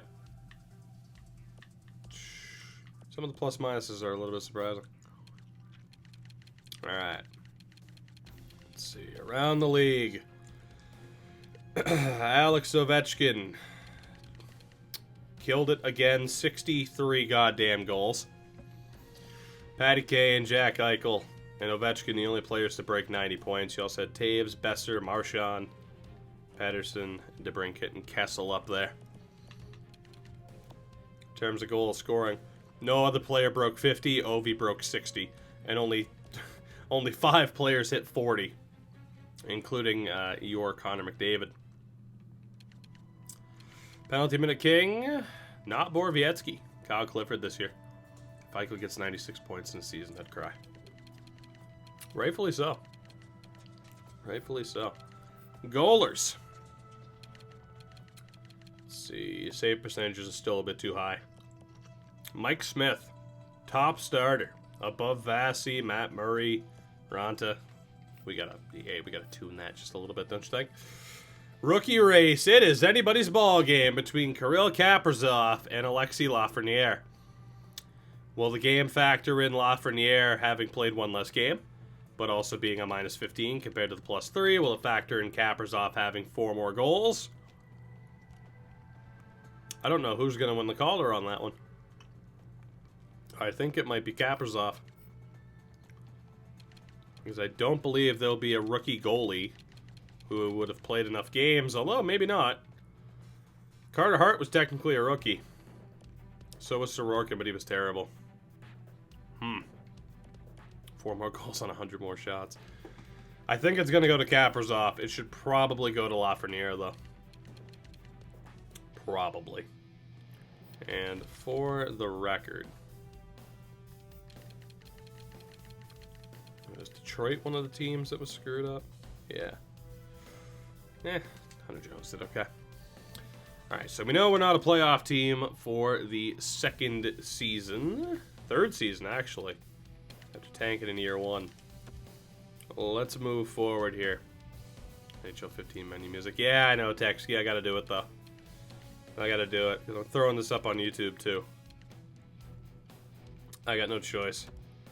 Plus, it helps that I'm throwing this up on YouTube as well, because, again, that way I don't have to burn out my voice after just getting it back by recording other videos as well. 2 birds, 1 stone.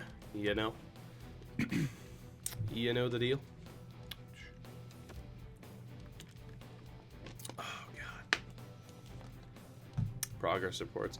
I'm going to wait until the end of the season, Eliza, because sometimes players jump up from the beginning of the playoffs to the end. So, we'll wait until the very end. Plus, Bakersfield's still in it. I think they're in the conference final. I believe the Condors are in the conference final. I hear Palmer helps the voice. It sure does. It sure does. I need to go get a refill. Jesus Christ, are we going to the Calder Cup final? Conference final now against Texas, who I think made it last year. You get sick, start feeling better, stream continuously, and F up your sleep schedule until you're sick again. Yeah, pretty much. That's my life. That is my life, actually. You pretty much nailed it. I am not a difficult person to figure out, am I? As we just got our shit kicked in by Texas. So, you know.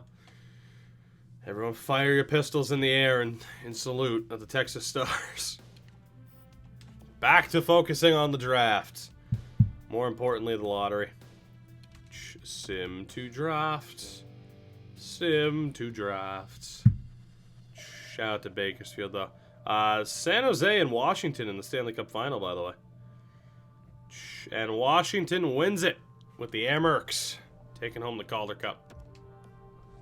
Mariners Stingers will be having the Stanley Cup. Might have to go with that. You know, I might too. I was actually just talking to some friends of mine about potentially going down sooner rather than later.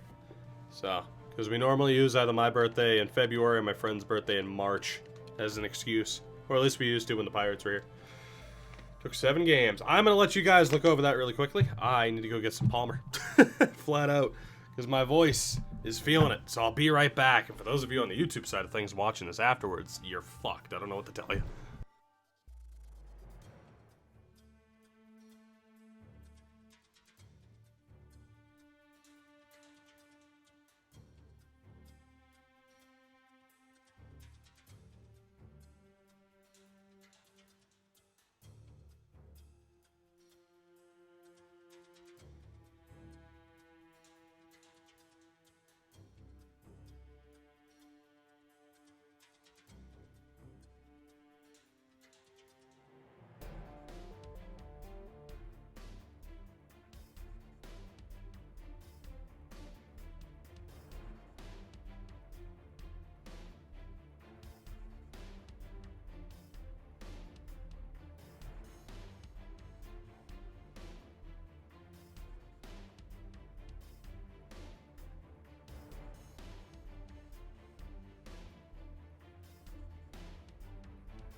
Oh Okay, then.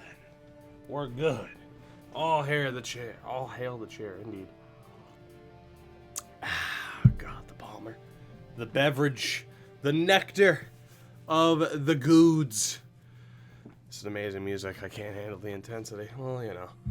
Shout out to YouTube and their bullshit copyright laws, right? All hair, indeed. All hair, the hair, share. I forget to check the awards. That's okay. That's okay. To the awards, he's no chair. I could be used as a chair. Arnold Palmer. Damn right. Although, I'm trying to cut back and drink a shitload more water. Not that I've been inspired by Jers, but you know, Arnold Palmer, I love this thing. Again, I drink this stuff like a fish, and how they haven't sponsored me is just fucking disrespectful. I have sold more cans of Arnold Palmer than most of their advertisers. Let's see. Patrick Kane wins the Art Ross. Hart to Ovechkin. John Carlson wins the Norris. Lady Bing the Kane. Kaprizov wins the Calder. Holtby the Conn Smythe. Mike Smith the Vezina in 2021. Jennings to Rinne. Juleson the Masterton. O'Reilly wins the Selke for the 3rd straight year. Ted Lindsay to Ovechkin. Rocket Richard to Ovechkin. In the AHL, Ekholm, whose computer generator put up the most points and was league MVP. Ryan Poehling scored the most goals. Allard was the top defenseman. Cam Talbot was the best goaltender. And, I don't remember. It's not Jamie or Eunice Johansson or something like that. Johan Johansson. It's not, but who cares? You know how it is. Oh, goodness. Goodness. Tyler Benson. Way to go. Way to go. All right, here we go. Lottery results. We'll go through one more draft tonight. I was tempted to switch to something else, but at this point, we're already here. Let's do it. Fuck it. We'll do it live. We have the 3rd pick. We technically won the lottery. We have the 3rd pick and the 15th, thanks to the Blue Jackets. I'll take it. So technically, we finished 24th. We end up winning the lottery. We move up to 3, which is pretty damn nice. How about that fight for the rookie tonight? Trent Frederick is already a hero in Boston. It would have been that much better if he had, if he had been on the winning team tonight, but we don't have to talk about that. Retired players. Let's see who's on the way out. And again, we'll handle the draft the same way. We'll be leaving it up to you guys that are watching. Gaborik, Pominville, Brent Burns retires at the end of Season 3. That is not what I expected. At all. I don't think I've ever seen Brent Burns retire that early. Huh. Burns, Suter, Fagoof. I don't think I've ever seen Brent Burns retire at the end of Season 3. Huh. Well, shit. San Jose's defense. Dobin is now a scout. That's hilarious. That is hilarious to me. Did you see the pic with him and Backus? I did. It's hilarious. It's like the picture of like 9-year-old Ryan Donato with Joe Thornton and Sergei Samsonov. Just a fun picture to look at. Just be like, shit, that kid's playing in the NHL now. Alright, so. Question. Vegas, are you interested in trading the pick? You're not. It's not worth it. And trading up to get the number 2 pick from Los Angeles, also probably not worth it if they don't want to deal it, and they don't. So we are staying with the 3rd pick. Vegas Golden Knights with the number 1 pick. Take Rintoul, a computer-generated franchise player. Might have been worth the trade up, but we would have had to overpay like a motherfucker to get him. I'm talking probably both first-round picks. At the very least, and another player. It would have been super expensive. We'll sim the LA pick as well. They take Arttu Raty, whose name I know I'm not pronouncing correctly. But, yeah, Arttu Raty goes 2nd. He made it up to an 83. High elite. So we'll see who's still left here for us. It would have been nice to trade up, but with neither team wanting, and fair point, it was back-to-back number 1 picks there. With, with either team not looking to deal, it would have been so expensive. But the good thing is here, we have some elites to pick between. So, pay attention, because again, it's going to be up to you guys. We're going to put it up through a straw poll. So, pay attention, of course, to the ages and the names and the overall. So, Marcus Ivanov. Don't know if I want to draft an Ivanov, but 18 years old, straight A's. Straight A's. Patrick Kane comparison at a medium elite. Straight A's for one Marcus Ivanov. We then have Steven Bukaboom, who is also computer generated, the 18-year-old. Not straight A's, B in puck skills, but is listed as a gem for those who care about that. Not always the end-all be-all. Aroniemi, our next real player. Ivanov and Bukaboom are not real, but Aroniemi, A+ shooting and puck skills, but it falls back a little bit with the physical and defensive play for one Aroniemi. Next up, Dylan Genther as well, another real player. Had more assists than games played, which is insane. Nearly straight A's, the B in physical for Genther. To answer the question, I wouldn't necessarily say we need forward or defense more. Kyle Sernkovic, or Sernkovic, straight A's as well. Also, absolutely tore the WHL a new one. This is going to be an interesting choice. And the last one probably worth taking, another defenseman, Daniil Sheka, who is a little bit further back, especially compared to Bukaboom. But he is there. The rest are fuck. I wish I didn't see that. I wish I didn't see that, because I know what you guys are gonna say now. I will try to trade up to get him. Okay? I will try to trade up to get him, but we're not gonna take him right here. But I know. A South Korean projected just outside of the top 10. I will try to trade for him, because I know people will riot if I don't. Okay? So, again, one last look at the grades here. Sheka, A's and B's, 1C in defense. Sernkovic, straight A's, mainly shooting and puck skills. Dylan Genther, nearly straight A's with the B in physical. Aroniemi, again, A+ shooting and puck skills. A's and B's across the board. Steven Bukaboom, nearly straight A's aside from the B in puck skills, but he is listed as a gem. And Marcus Ivanov, straight A's at 18 years old. Eklund might have been a guy you made and accidentally went to Korea instead of Sweden. Dag, I think you're right. Dag, you have to be right. I guarantee you're right, actually, so maybe I won't trade for him. I guarantee you're right. Aaron, what's going on? So, let's do this.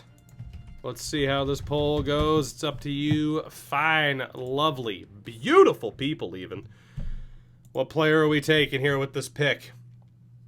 And I'll absolutely double check with Eklund. But yeah, I think Dag is right. I'm pretty sure I created him. I would have created him with how young he is, and I think I did accidentally hit South Korea instead of Sweden. That makes sense. Ivanov, Sernkovic, Bukaboom, all getting votes. Ivanov still leading the way, though. Poor Daniil Sheka. Poor Daniil Sheka. It's looking like it's going to be Ivanov, which makes sense. Is there a late surge in popularity for the defenseman Bukaboom? It's not looking too good. Have we hit our standstill? 5 seconds. 4, 3, 2, 1. Ivanov's the pick. Ivanov is the pick. Let the poll for the draft picks. I was gonna say it's kind of modified. I used to do it where just outright viewers get to pick, but because there's more information to look at this year, that makes it a little bit more difficult. So we at least kind of modify it. Aaron, thank you for the follow again. So yeah, it's going to be Marcus Ivanov, the Russian who played in the Ukraine. Straight A's across the board. Kane comparison probably would have gone second in the draft had we not had our bumped up real world players. He is an 80 overall medium elites. I'm not complaining. I'm not complaining. That's a pretty damn good addition to the top 6. So yeah, I did make that mistake with that one. Glad we caught that. Glad we caught that at least. So to look at what the forward group looks like now, McDavid, Puljujarvi, Draisaitl, Ivanov, Patainen's still there, Suzuki, Nuge, Dellandrea, Yamamoto, Rask, Penner. I mean, probably going to focus on defense, but yeah, offensively we're stacked. Offensively we are absolutely stacked. And again, we have, what, the 15th pick coming up? And there is another one as well. That is 28th, belonging to Buffalo. No second round pick again this year, but we do have our 3rd. So, I think we're looking pretty damn good. I'm going to go ahead and skip ahead to that next pick. Not going to bother trading up. And we'll see who else is still here. So, Bukaboom was an 80 medium elite, and the Emmy was actually a bit better than Ivanov. 81 overall. Genther was also an 81, so our scouting department let us down. Sernkovic was also an 81. Funny how that happens. Jaskalainen a 79, Shaka a 79, so Tampa takes a forward and a defenseman, both of whom are great. Brodziak is 78, Robertson is 74, Wong is 74, Logan Stankoven is 74, and Anton Olsen is 72. So, the Becks, what's going on? I voted for Sernkovic. I mean, it would have been the right way to go regardless. So, we do have some familiar names here because of the roster editing, including the likes of Owen Power and Luka Mittelstadt, who, yes, is Casey Mittelstadt's brother. Luke Hughes is also on the board as well. So, Eklund's here, again, not actually South Korean, he's Swedish. That was a mistake on my part. Can we trust those grades? No. No, we can't. But still, we'll be putting him on the list.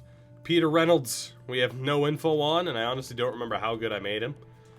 Carson Lambos, the Lambo. Don't think we can trust that either. But an Al McInnes comparison, you can't necessarily go wrong. I'll even write down the mystery box in Reynolds. Might be worth taking. Owen Power will be another mystery box, who, again, still has a great name. Real-world player. Then you got the likes of Luke Mittelstadt, whose defense is terrible. Yanni Saranheimo, who has he's a glass cannon, basically. He's a glass cannon. I have to type in the name Saranheimo, and I don't like it. Let's see, Tucker Pelly, B's and C's, Luke Hughes, great shot. Don't know much else about him, though. Again, I'm going to put pretty much all these guys onto the list. Alexei Mikluka, real-world Ukrainian as well. Let's see. From there, do we still have any other interesting ones? Okay, I don't know if we need to put this up to a vote now. I mean, I don't know. I think he's probably the pick. Okay, well, this is, alright, our plans have changed. Our plans have officially changed. Jesus. Okay. So, also, Jesper Wallsted's there as a goalie, but we do already have Spencer. Fuck. Okay, so this draft has changed. And that is because computer-generated players got pushed back down the list. So, sorry to Luke Mittelstadt and Luke Hughes and guys like that. But, yeah. Yeah, no vote, I think not. Yeah, apparently. Alright, so we do have Spencer Knight. But there is Wallstead who we could take to have a ridiculous setup. Also, Ito Iguchi's there, who shouldn't be projected to be in the first round, but of course I made him for the hell of it. Vyasilev's not quite on the same level. Okay. So, this is indeed going to come down to a vote. We have one goalie, which again, we don't really need the goalie, but if we wanted to take the goalie, that would give us ridiculous trade value to move him or Spencer Knight and trade for whoever, right? So I'm still going to put him on the list, but again, we already have a medium elite goalie in the system. We really don't need him. First defenseman up is Will O'Mara, who again is a medium top 4, but is ridiculous. I think ridiculous is the answer. Next up again was Jesper Wallstedt, who I already know was a medium elite, so there's that. Mr. McIntosh. Mr. McIntosh, also the majority of A's, which is pretty sweet. And Harvey Brennan with that A+ shooting. Again, we took a forward with that first pick, but Brennan, or not the first, oh god, not the first pick, but the third overall pick. It's going to a poll, damn it. It's going to the poll. Jay, thank you for the follow, by the way. Hope you enjoyed that hiccup. That was just for you. That was just for you. Alright. Let's see what we got. Let's see what we got. Let's watch this unfold, although it might not be all that controversial. It might not be all that controversial. It was not multiple choice this time. But we're going to need to see a late comeback to dethrone O'Mara from being the pick. Which we might not see. It's McIntosh giving chase. I know once we get around 20 votes, it's going to slow down. I think we have our guy. I think we have our guy. The people have spoken. Shout out to the guy who voted for Wallstedt. The people have spoken. The people have spoken. 15th overall pick in this draft will be the Austrian Will O'Mara, who played in Switzerland last year. As we add a defenseman with a Marc-Edouard Vlasic comparison.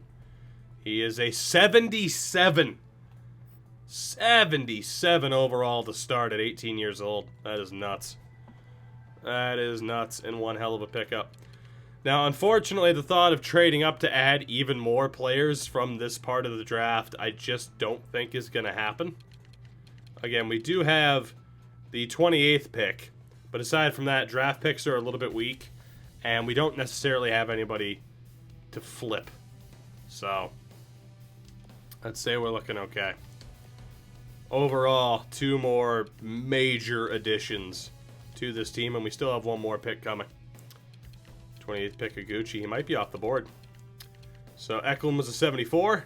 Reynolds a 74. Sarenheimo a 66. Mittelstadt a 66. Power a 70. Lambos a 70. Pelly a 65. Hughes a 66. McCluka high 9, 70. Brennan was also a 77, so we couldn't have gone wrong. McCarthy 64, medium elite. McIntosh was a 76, which means actually Iguchi is still on the board, as is Wallstedt. Wallstedt would be the pick for crazy value. Chubarov has that A- in shooting. Svensson with the A, and then again, here's the problem. I can tell you right now, Gucci's medium 9, right? I didn't make him that good. He probably shouldn't even be that highly listed. I don't know why he is. The obvious pick here is the cheapest pick. And that would be to take Wallstedt and have a monopoly on young goaltending talent. That is the only choice. Granted, there are other goalies coming up like Joe Verbetic and Talon Boyko, but they're not the cream of the crop. They are not the cream of the crop. But this, yeah, it's got to be Wallstedt. And of course, there's more value in picking Wallstedt and then flipping him than doing anything else. So, Jesper Wallstedt's the pick. We're gonna have him and Spencer Knight. It's easy, dude. It's very easy to stock. It's too easy to stock up on prospects in general. Wallstedt's a 73 medium elite, which is nuts as he develops. But yeah, I mean, it's not just necessarily easy to stock up on goalies. It's easy to stock up on anybody, really. It's just the way it works. Because we don't have a pick until the 3rd round. That's right. No 2nd round pick this year. So let's see. Chubarov, Svensson. Yeah, Gucci's a 70, but he's a medium 9. Alright, any crazy potentials here? Medium 6. Not looking like a medium starter for Bektik and Boyko. Yeah, we didn't miss out on anything. Alright, let's see who else we have. Let's see who else we have. We do have some picks from this point on. Looking for any crazy potentials. Or overalls, I should say. Potentials are easy enough to take the risk on. I'd rather see if someone like Ned Mitchell. Ned Mitchell. Yeah, that drop-off happens when you edit. In terms of, you know, the end of the first round really falling off. That happens when you edit players. Just the game doesn't know how to handle it. Well, I think we know who we're picking here, right? He's 17 as well. Oh, boy. Yeah, that's... Okay, that's an easy decision. It's going to be the right wing Brian Norton, son of Scott. Obvious pick. The medium elite gem, 17 years old, but a 51 overall. So far we have medium elite, medium 4, 77 overall, medium elite, medium elite. And again, I didn't actually instigate a single trade for a first round pick. It was all the AI coming to me. Are you fucking kidding me that there's another gem right here? Jesus. Like, I went from having to handicap myself, or from people being like, man, you suck at drafting, to now it's like, essentially I have to handicap myself because we just kill, like, every draft. I mean, I'm just gonna more than likely trust the gem here. Although someone like Huskins and Maggio at least have decent overalls, but, yeah. Boo! Boo, Cademan. Boo. Boo, Cademan. Boo, Cademan. Might as well take the gem. Hope he's the medium elite. Thomas Ekman Larson. Medium starter. The AI got me. That's not bad, but in terms of that being a great potential for us, not really. Although, when you see what the AI has been picking, I don't regret it. But then again, this is the 7th round. So, is there anybody else in this draft that's worth taking? As we're all of a sudden in the 7th, it basically ends up being pick hoarding, just delayed. Basically. I can't not pick hoard. It's part of my DNA. My great-great-grandfather was a pick hoarder.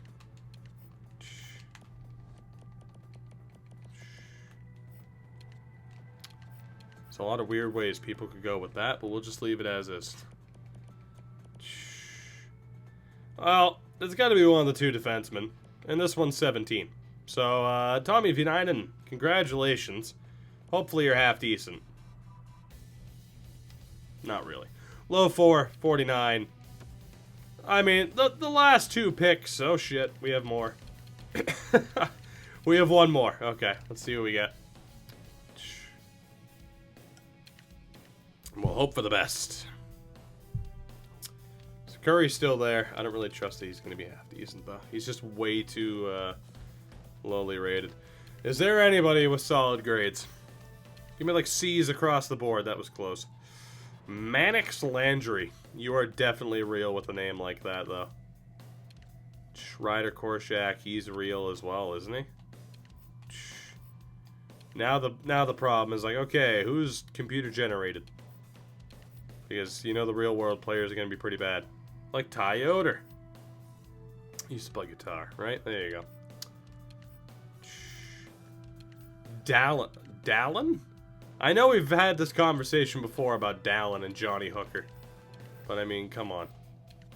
Callaway. I thought Callaway, really? Callaway Mercer. Oh, these names. Defurre. Or Defare. I wish it was Defurry. Steven Swift, son of Phil. Son of Phil! Steven Swift, son of Phil. He's a medium bottom 6. He's actually much better than I thought he would be. Son of Phil. Beautiful. That was a stupidly good draft again.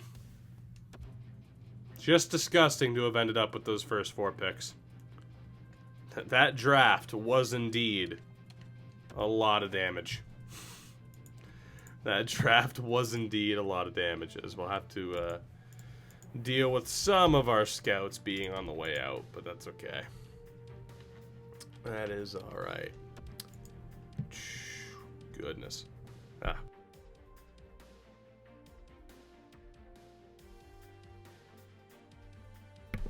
I'm fine, I swear. Fucking hope I am at least. I hope I am at least. Alright. So, just to get a look at this team as it stands right now, right? Like David Riddick, we can let go of. Mikko Koskinen will still be here for one more year. Right? That's fairly straightforward. Knight and Rodrigue, one of the two will probably be the backup next year. Stuart Skinner, I could sign. The big decision is whether or not we get rid of Wallstedt or not. Which we probably don't. We probably keep him. So I gotta be honest. I think Koskinen, Knight, Rodrigue, Skinner, Wallstedt, those are the 5. I think we just sign Wallstedt, let him play in the AHL, and hopefully that rushes the development a little bit. Or we leave him unsigned. But I'm trying to experiment more around with seeing if it actually helps. So, I think the goaltending will stay the same as it is right there. With Stuart Skinner coming back for the next season. I'm good with signing Wallstedt as well. Yeah, Riddick had to go, I'm sorry. He had to go. We finally got rid of Andrei Sekera, which is great. I never traded him. So, there we go. We'll just go ahead and drop him. Jones and Lagesson, they're both gonna go. We'll fill out the roster elsewhere with guys like Andrechuk, Bouchard. So that's quick and easy. And O'Mara. Leave him unsigned. Too late! O'Mara is going to be signed as well. Because I do what I want. We'll let go of Dachin and McElrath. Caden Goulet will not be signed. Nikita Okatyuk will not be signed either. That's just not a good idea. Skula. Congratulations, Mr. Skula. You get to play in the AHL next year. Dwyer. When did I pick you? 4th round of 2019. You're gone. Get out. Now let's see. Forward-wise, I don't know if we're going to re-sign the Nuge. Marlowe can go. I mean, Ivanov's going to be signed outright. Yamamoto's going to be signed. We definitely need to sign Ivanov. That's not even a discussion. Melker Karlsson can go. Blake Coleman can go. Ryan Fitzgerald can also go. Kayumov bounced back well. He went up 6 points this past year. Taylor Lear. Carl Hagelin. No, I don't want to offer you a deal. Get out. Benson we're going to keep out of loyalty, I guess. Anybody else? Cooper Marody. Get out. Jake and Smallwood. Bonks also needs to be signed, but he's probably going to be flipped. Because he's terrible. So, just try to cheese an AI like that, I guess. I mean, this roster is certainly taking shape. And is just looking to be ridiculous. We'll sign Kyler to what he's asking for. And I think we're going to bring back the Nuge. I think I want to make this work. He's going to be a tad bit expensive. He's going to be a tad bit expensive. But I'm going to be a bit of a douche. And sign him for 4.5 over 8 years, hopefully. And of course, we'll flip him before that contract ends. He'd be 36. He'd be 36 by the end of that deal. 3-year turnovers looking pretty nice. Yeah, it didn't take too long. It didn't take too long. Nuge rejects. How dare you? O'Mara signs. Benson, Skinner, Yamamoto, Wallstedt, Bonks, Skula, Ivanov. Alright, so it's just the Nuge that we got to worry about. And then we're pretty much good to go. $29 million in cap space, so we're going to have money to sign players if necessary. Let's go 8 years. Even 5 mil over 8 years isn't bad for Nuge. And then again, we'll end up ditching him before anything happens. So, Solid pun with Adam Bonks. Solid pun. Oh, Nuge, don't do this. Don't do this. Scouts, I will check, I promise. I'm just worried about the Nuge first, man. Who wants out like a real dick? So, guess what we're doing. Gonna try this one more time. 5.5 over 8 years, Nuge. Come on. You know you want to. You know you want to. As it is, if those scouts' contracts expire, I'm probably not too worried about it. Oh, boy. Do we go 1 year deal now for the Nuge? That's the real question. Lord knows I have money to spend. I just don't want to spend all of it.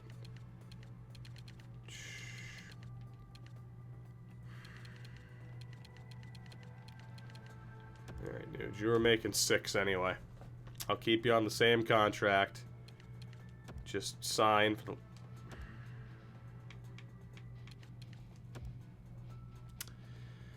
Oh, boy. Alright. Well, when in doubt, hand someone a shitload of money. When in doubt, hand someone a shitload of money. Now we wait. Because you can't hit a button to change every numeral, but the same one numeric value, but the do. There we go. See, when in doubt, just play hardball, and I'll pay you 10 million bucks. That's how it happens. That's how it happens. Well, fuck me then. Fine. Go to free agency. See if someone else offers you 10 million bucks a year. See if I care, Ryan. Alright. Fuck it. He doesn't want to get paid. I don't blame him for wanting out of Edmonton, but still. Fuck. Like, goddamn. Alright, Kretschmann, you know, I'm just going to let all the scouts go because I want to see who's on the open market. There might be better scouts. So, 1 year, 10 mil. Nugent Hopkins says no. So be it. So be it. He might be the top of the free agent class, but I mean, come on. Come on now. Oh, this loading. Yeah, we got a couple of A-grade scouts. See who he signs with. Well, if I can help it, he's going to be back, but might not be able to.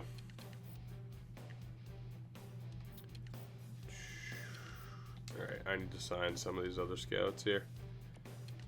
Where are my lower rateds? Okay, B minuses aren't bad then. Screw it, we'll only sign the top guys then. It'll take forever to load, but we'll get there. Hopefully. Damn it. Ladislav Shekara. Oh shit, Anton Hadobin got an A grade. What a guy. What a guy. Watch, he'll take the free agent offer from you. Probably. For a lot less money, too. That $10 million ship has set sail. Alright. So hopefully that works. Good old Dobby. Good old Dobby. Alright. And before I forget, because I didn't do it a second ago, not that we have any terrible contracts I want to get rid of. Actually, you know what? Yeah. There aren't actually any terrible contracts I want to get rid of. Rather than setting up the block, I'm just going to clear it out. I'm just going to clear it out. Why worry about it, man? Why worry? Just get spammed with offers. That's not fun. We don't have any bad contracts left. Lucic is gone. We just let Sekera go as a free agent. Chris Russell went to Dallas because the Stars wanted him. We don't have a care in the world right now. Let's take a look at the free agent list. See what we got. He is he's pretty much a top forward. Let's see. Goalies first and foremost.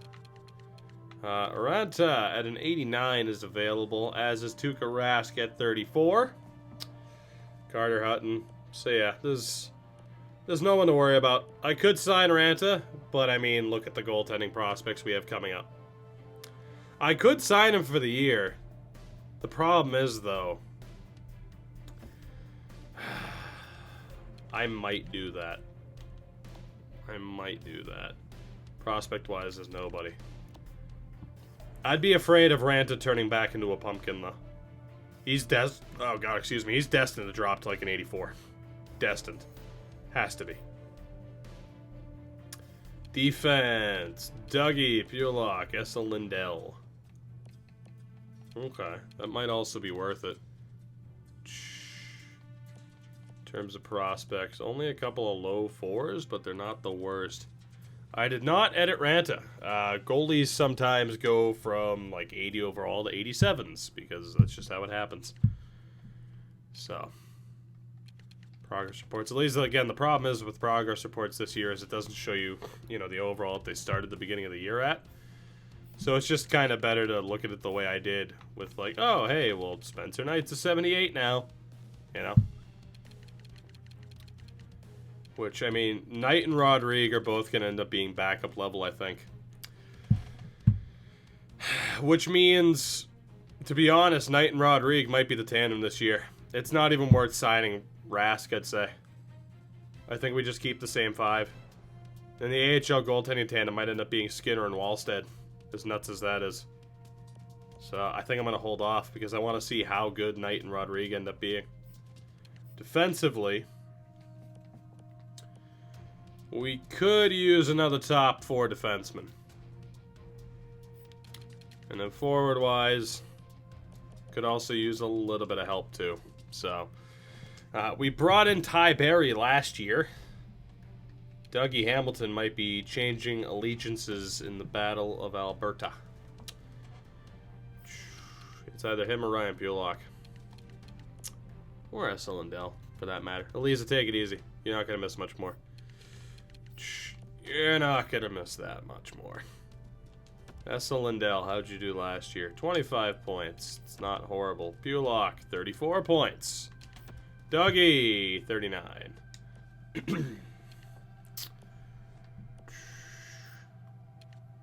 don't think I've ever really used Ryan Pulock in a franchise mode. Not since he was, like, freshly drafted from the Brandon Wheat Kings. He's looking to get paid a bit more than I'd like to pay him, especially with some of the prospects we have coming up, but maybe. Forwards. Nuge is the top one. Gallagher, Johansson. Or, not Johansson, that's Andreas Janssen. Prospects. Taylor Radish. Can I sign you without giving up a pick?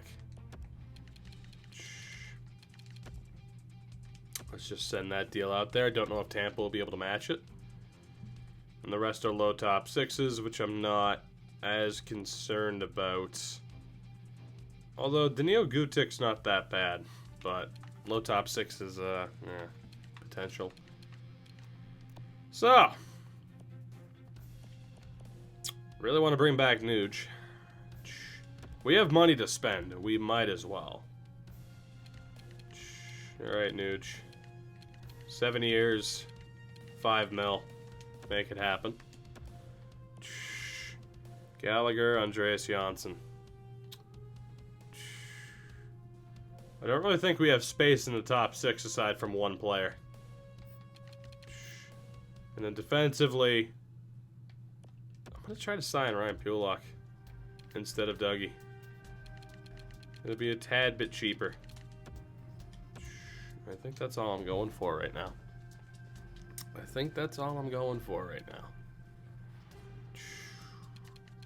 Being a little bit, well, not necessarily conservative about it, but still.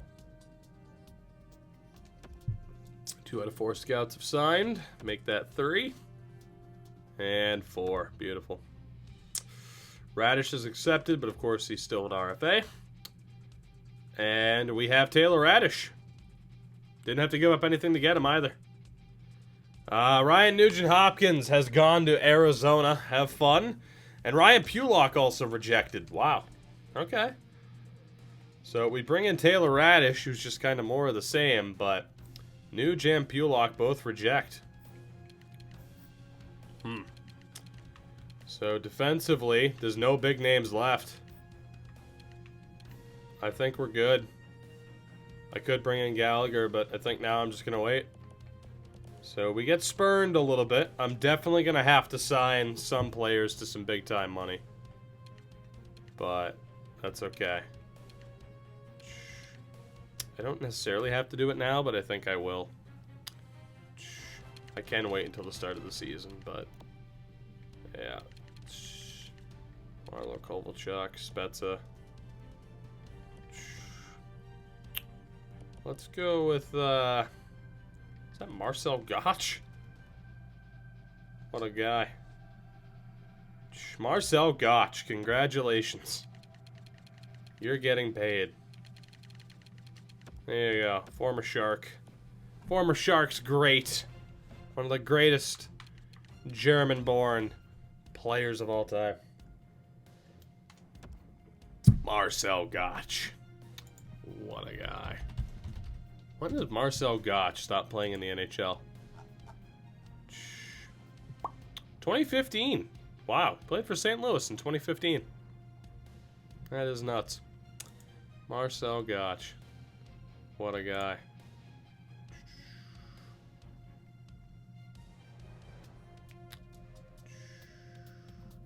Oh, baby. Alright. I'm going to set up this roster and then call it quits. I don't have the voice left to look at all the other names. I don't have the voice to look at all the other names.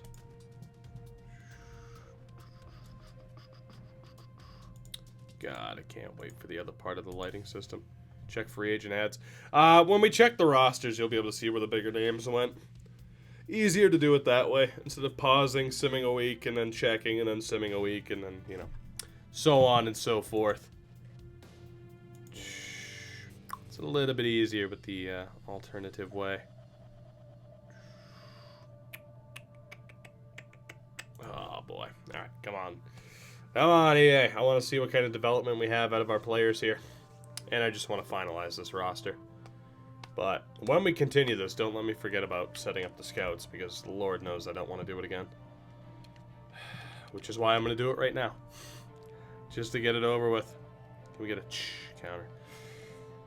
That's my way. It's a bad habit, but that's my and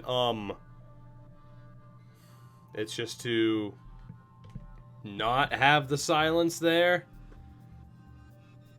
as opposed to, because I refuse to drop you know, like, just no.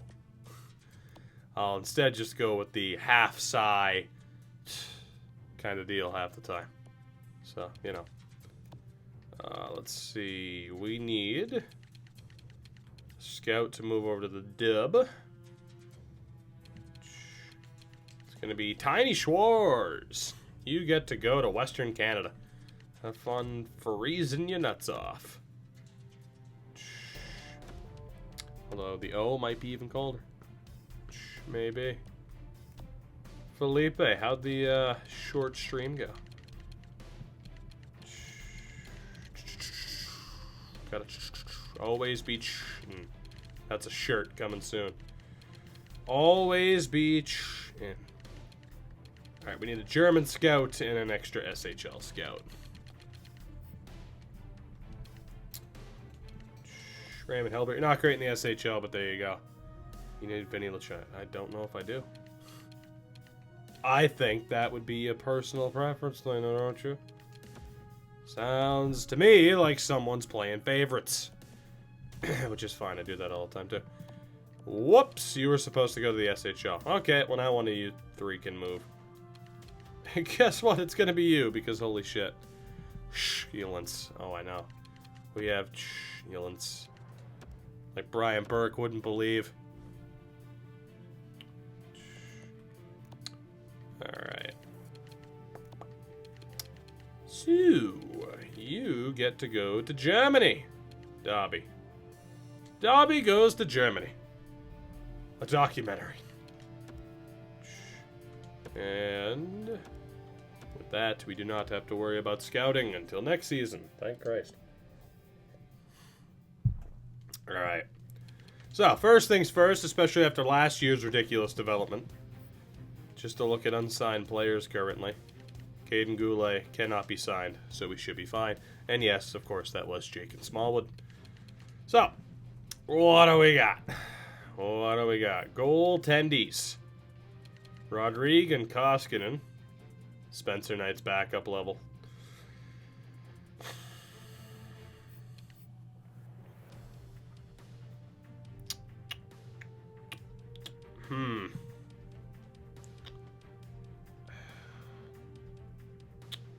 So I think Rodrigue goes down, but we call up Knight and we call up Skinner. And I think we go Rodrigue and Wallstead. And then Knight and probably Skinner as the backup with Koskinen as the third. I think Spencer Knight's going to be our guy this season. It's kind of rushing him, Carter Hart style. But there's really no other alternative without making a couple of trades. I suppose it depends on whether or not there's a free agent goalie higher than an 80 overall. And I don't exactly want to trade Koskinen, but I don't have to. Like I said, it was kind of my goal to hold on to him this whole time and deal with that contract. Okay, we're looking good here. Sign Carter Hutton for the season. Go with Spencer Knight as the backup. Works for me. So, Carter... Did I say Carter Hart? Carter Hutton. Carter Hutton. Let's get him onto the roster. Doing my history exam right now, but fuck that. Our Knight and Shining equipment. You think you could chrome out goalie equipment? You probably could, right? I think that would work out. So. Again, ideally I'd have one less goalie. But this year, I think Stuart Skinner gets dealt.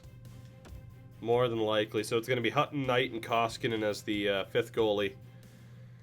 And then Stuart Skinner probably gets dealt. With Rodrigue and Wallstead in the AHL. So Stuart Skinner has to go, unfortunately. That's just how it happens. Damn shame. But I'm going to keep Wallstead and Knight for as long as possible. So Skinner's going to go, even though he's looking pretty good. And I'm going to deal Datsuk in this as well. Is there a team that has roster spots that need a goalie? Yes, you do, Arizona. I'll probably regret this. And you don't want to trade anything. Cool. Well, guess what? I want that second round pick. You bitch. You sassy, sassy bitch. But a third, and a fourth, and a sixth. Make it happen. Third and a sixth. Just take them. Just get them off my roster. Imagine the reflection / glare. It'd be amazing. I wonder if the NHL has to have a rule against chrome goalie equipment, right? If not, we just gave someone $1 million idea. Alright, so I still want all of these guys in the AHL this season. Which means we need 2 more defensemen. Like I said, I want to get this roster basically established before we call it a night. Let's see what we got here amongst the defensemen. Anybody great? Not really. Oof. Let's go for whom? This is looking kind of rough because, you know, I like Nick Seeler for no particular reason. But we're going to sign Nick Seeler. And, I mean, Jesus, from here it's kind of rough, isn't it? Luke Shen. Let's sign Devin Taves and Nick Seeler. I'm just trying to sign players that I never use in franchise. for the hell of it. Shen for face punching. That's reserved for the AHL. NHL is no longer a face punching league unless you're talking Kevin Miller. That's what he does. Rokos, thank you for the follow. Probably butchered that, but you know, I try my best. Tries hard, ton of heart. You know, I double time on attack, almost double shots, lost goal because I went off skate in overtime. That's why you don't play hut, man. Well, yeah. I was gonna say, unless for a YouTube series or a stream. Turns out it was for a stream. So there you go. Alright, so you three down to the AHL, please. Call up Taves and Sealer. Our AHL defense is going to be stacked. Alright, so our defense is good for this year.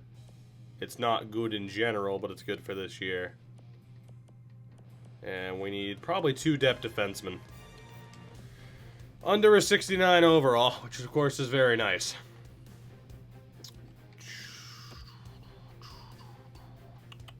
So, again, the joys of establishing a roster. Are there any, yeah, we don't even need to necessarily look at vets. As we scroll down, swig a Palmer to the people.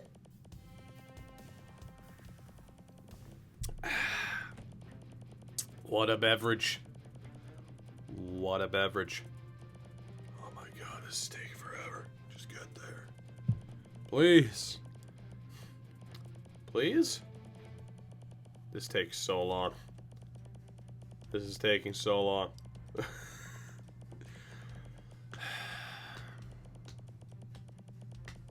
Almost there. Almost there. 69. There we go. Okay. So, Brian Straight, you're a face puncher, kind of. Former Islander. Yeah, imagine the horror if it scrolls back, right? Looking for other players wanting 1 year. Hamilton, I don't know who you are. I'm looking for a familiar name that only wants a 1 year deal, not an ELC. Aggio, O'Neill. Where are the fun names who only want 1 year deals, though? Colton Saucerman, there it is. See? And you thought there was no method to my madness. We're gonna sign Colton Saucerman because of the way I handle this. I refuse judgment. I refuse to be judged ever again. Because my method found us Colton Saucerman. Damn it.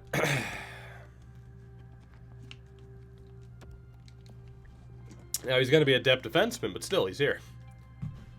And that is the point. Alright, so again, the defense, goaltending-wise, I mean, we're going with Carter Hutton as our starter for this year. With Knight, and then Koskinen's just sitting there doing nothing. AHL, Rodriguez, Wallstead. Defense is Barry, Clefbaum, Nurse, Fitzgerald, Bouchard, Taves, and Sealer. With Andrechuk, Ciccone, Sandin, Omara, Tamander, Skula, Saucerman, and Straight. Oh, God. Felipe, take it easy, man. Take it easy. Appreciate that host as well. Alright, Ivanov is a depth forward. Can he can be sent to the AHL, right? I'd be cool with him ripping apart the AHL to start the year. So let's see. Well, Brian and Delandria are about to make the show. Which is nice. 10, 11... Oh, hold on. Let's see. Dartho as well. Take it easy, man. What team should you use? Edmonton. Fix them. Better than I have. Alright, so we have our 12 right there. Which is nice. And then forward-wise, we have 10, 11, 12, 13, 14. Cool. Roussel. The 7-month. Absolute madman. With the 7-month. What a guy. What a guy. It's 10, 11, 12, 13. Alright.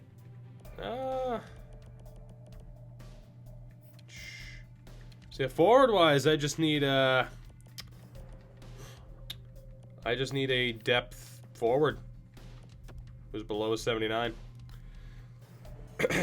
And then this roster is good. I could sign Marcel Gotch for that role, but that's alright. So it is going to be... Nikita Gusev would be amazing, but I know going best lines would put him in the lineup every time. I don't care. For the Ottawa Senators, Nikita Gusev. If you never watched the Ottawa series on YouTube, go watch it. Alright. Roussel again, thank you, buddy. It is greatly appreciated. I love you. As Nikita Gusev has signed. Nikita Gusev. Stop the sim. Puljujärvi, 10 points in 6 preseason games. Alright, so the forwards this year. Again, it's looking pretty damn good. We call up Gusev. Let's get this roster 100% established so we know what to look forward to in the next season. I knew it would put Gusev in the lineup. Unfortunately, I am going to take him out. I want Dellandrea in. So it is going to be... We got a lot of players who are supposed to be on the 4th line. And that is just not going to happen. So hopefully it doesn't count us as rushing these players. But, you know, we'll do what we can.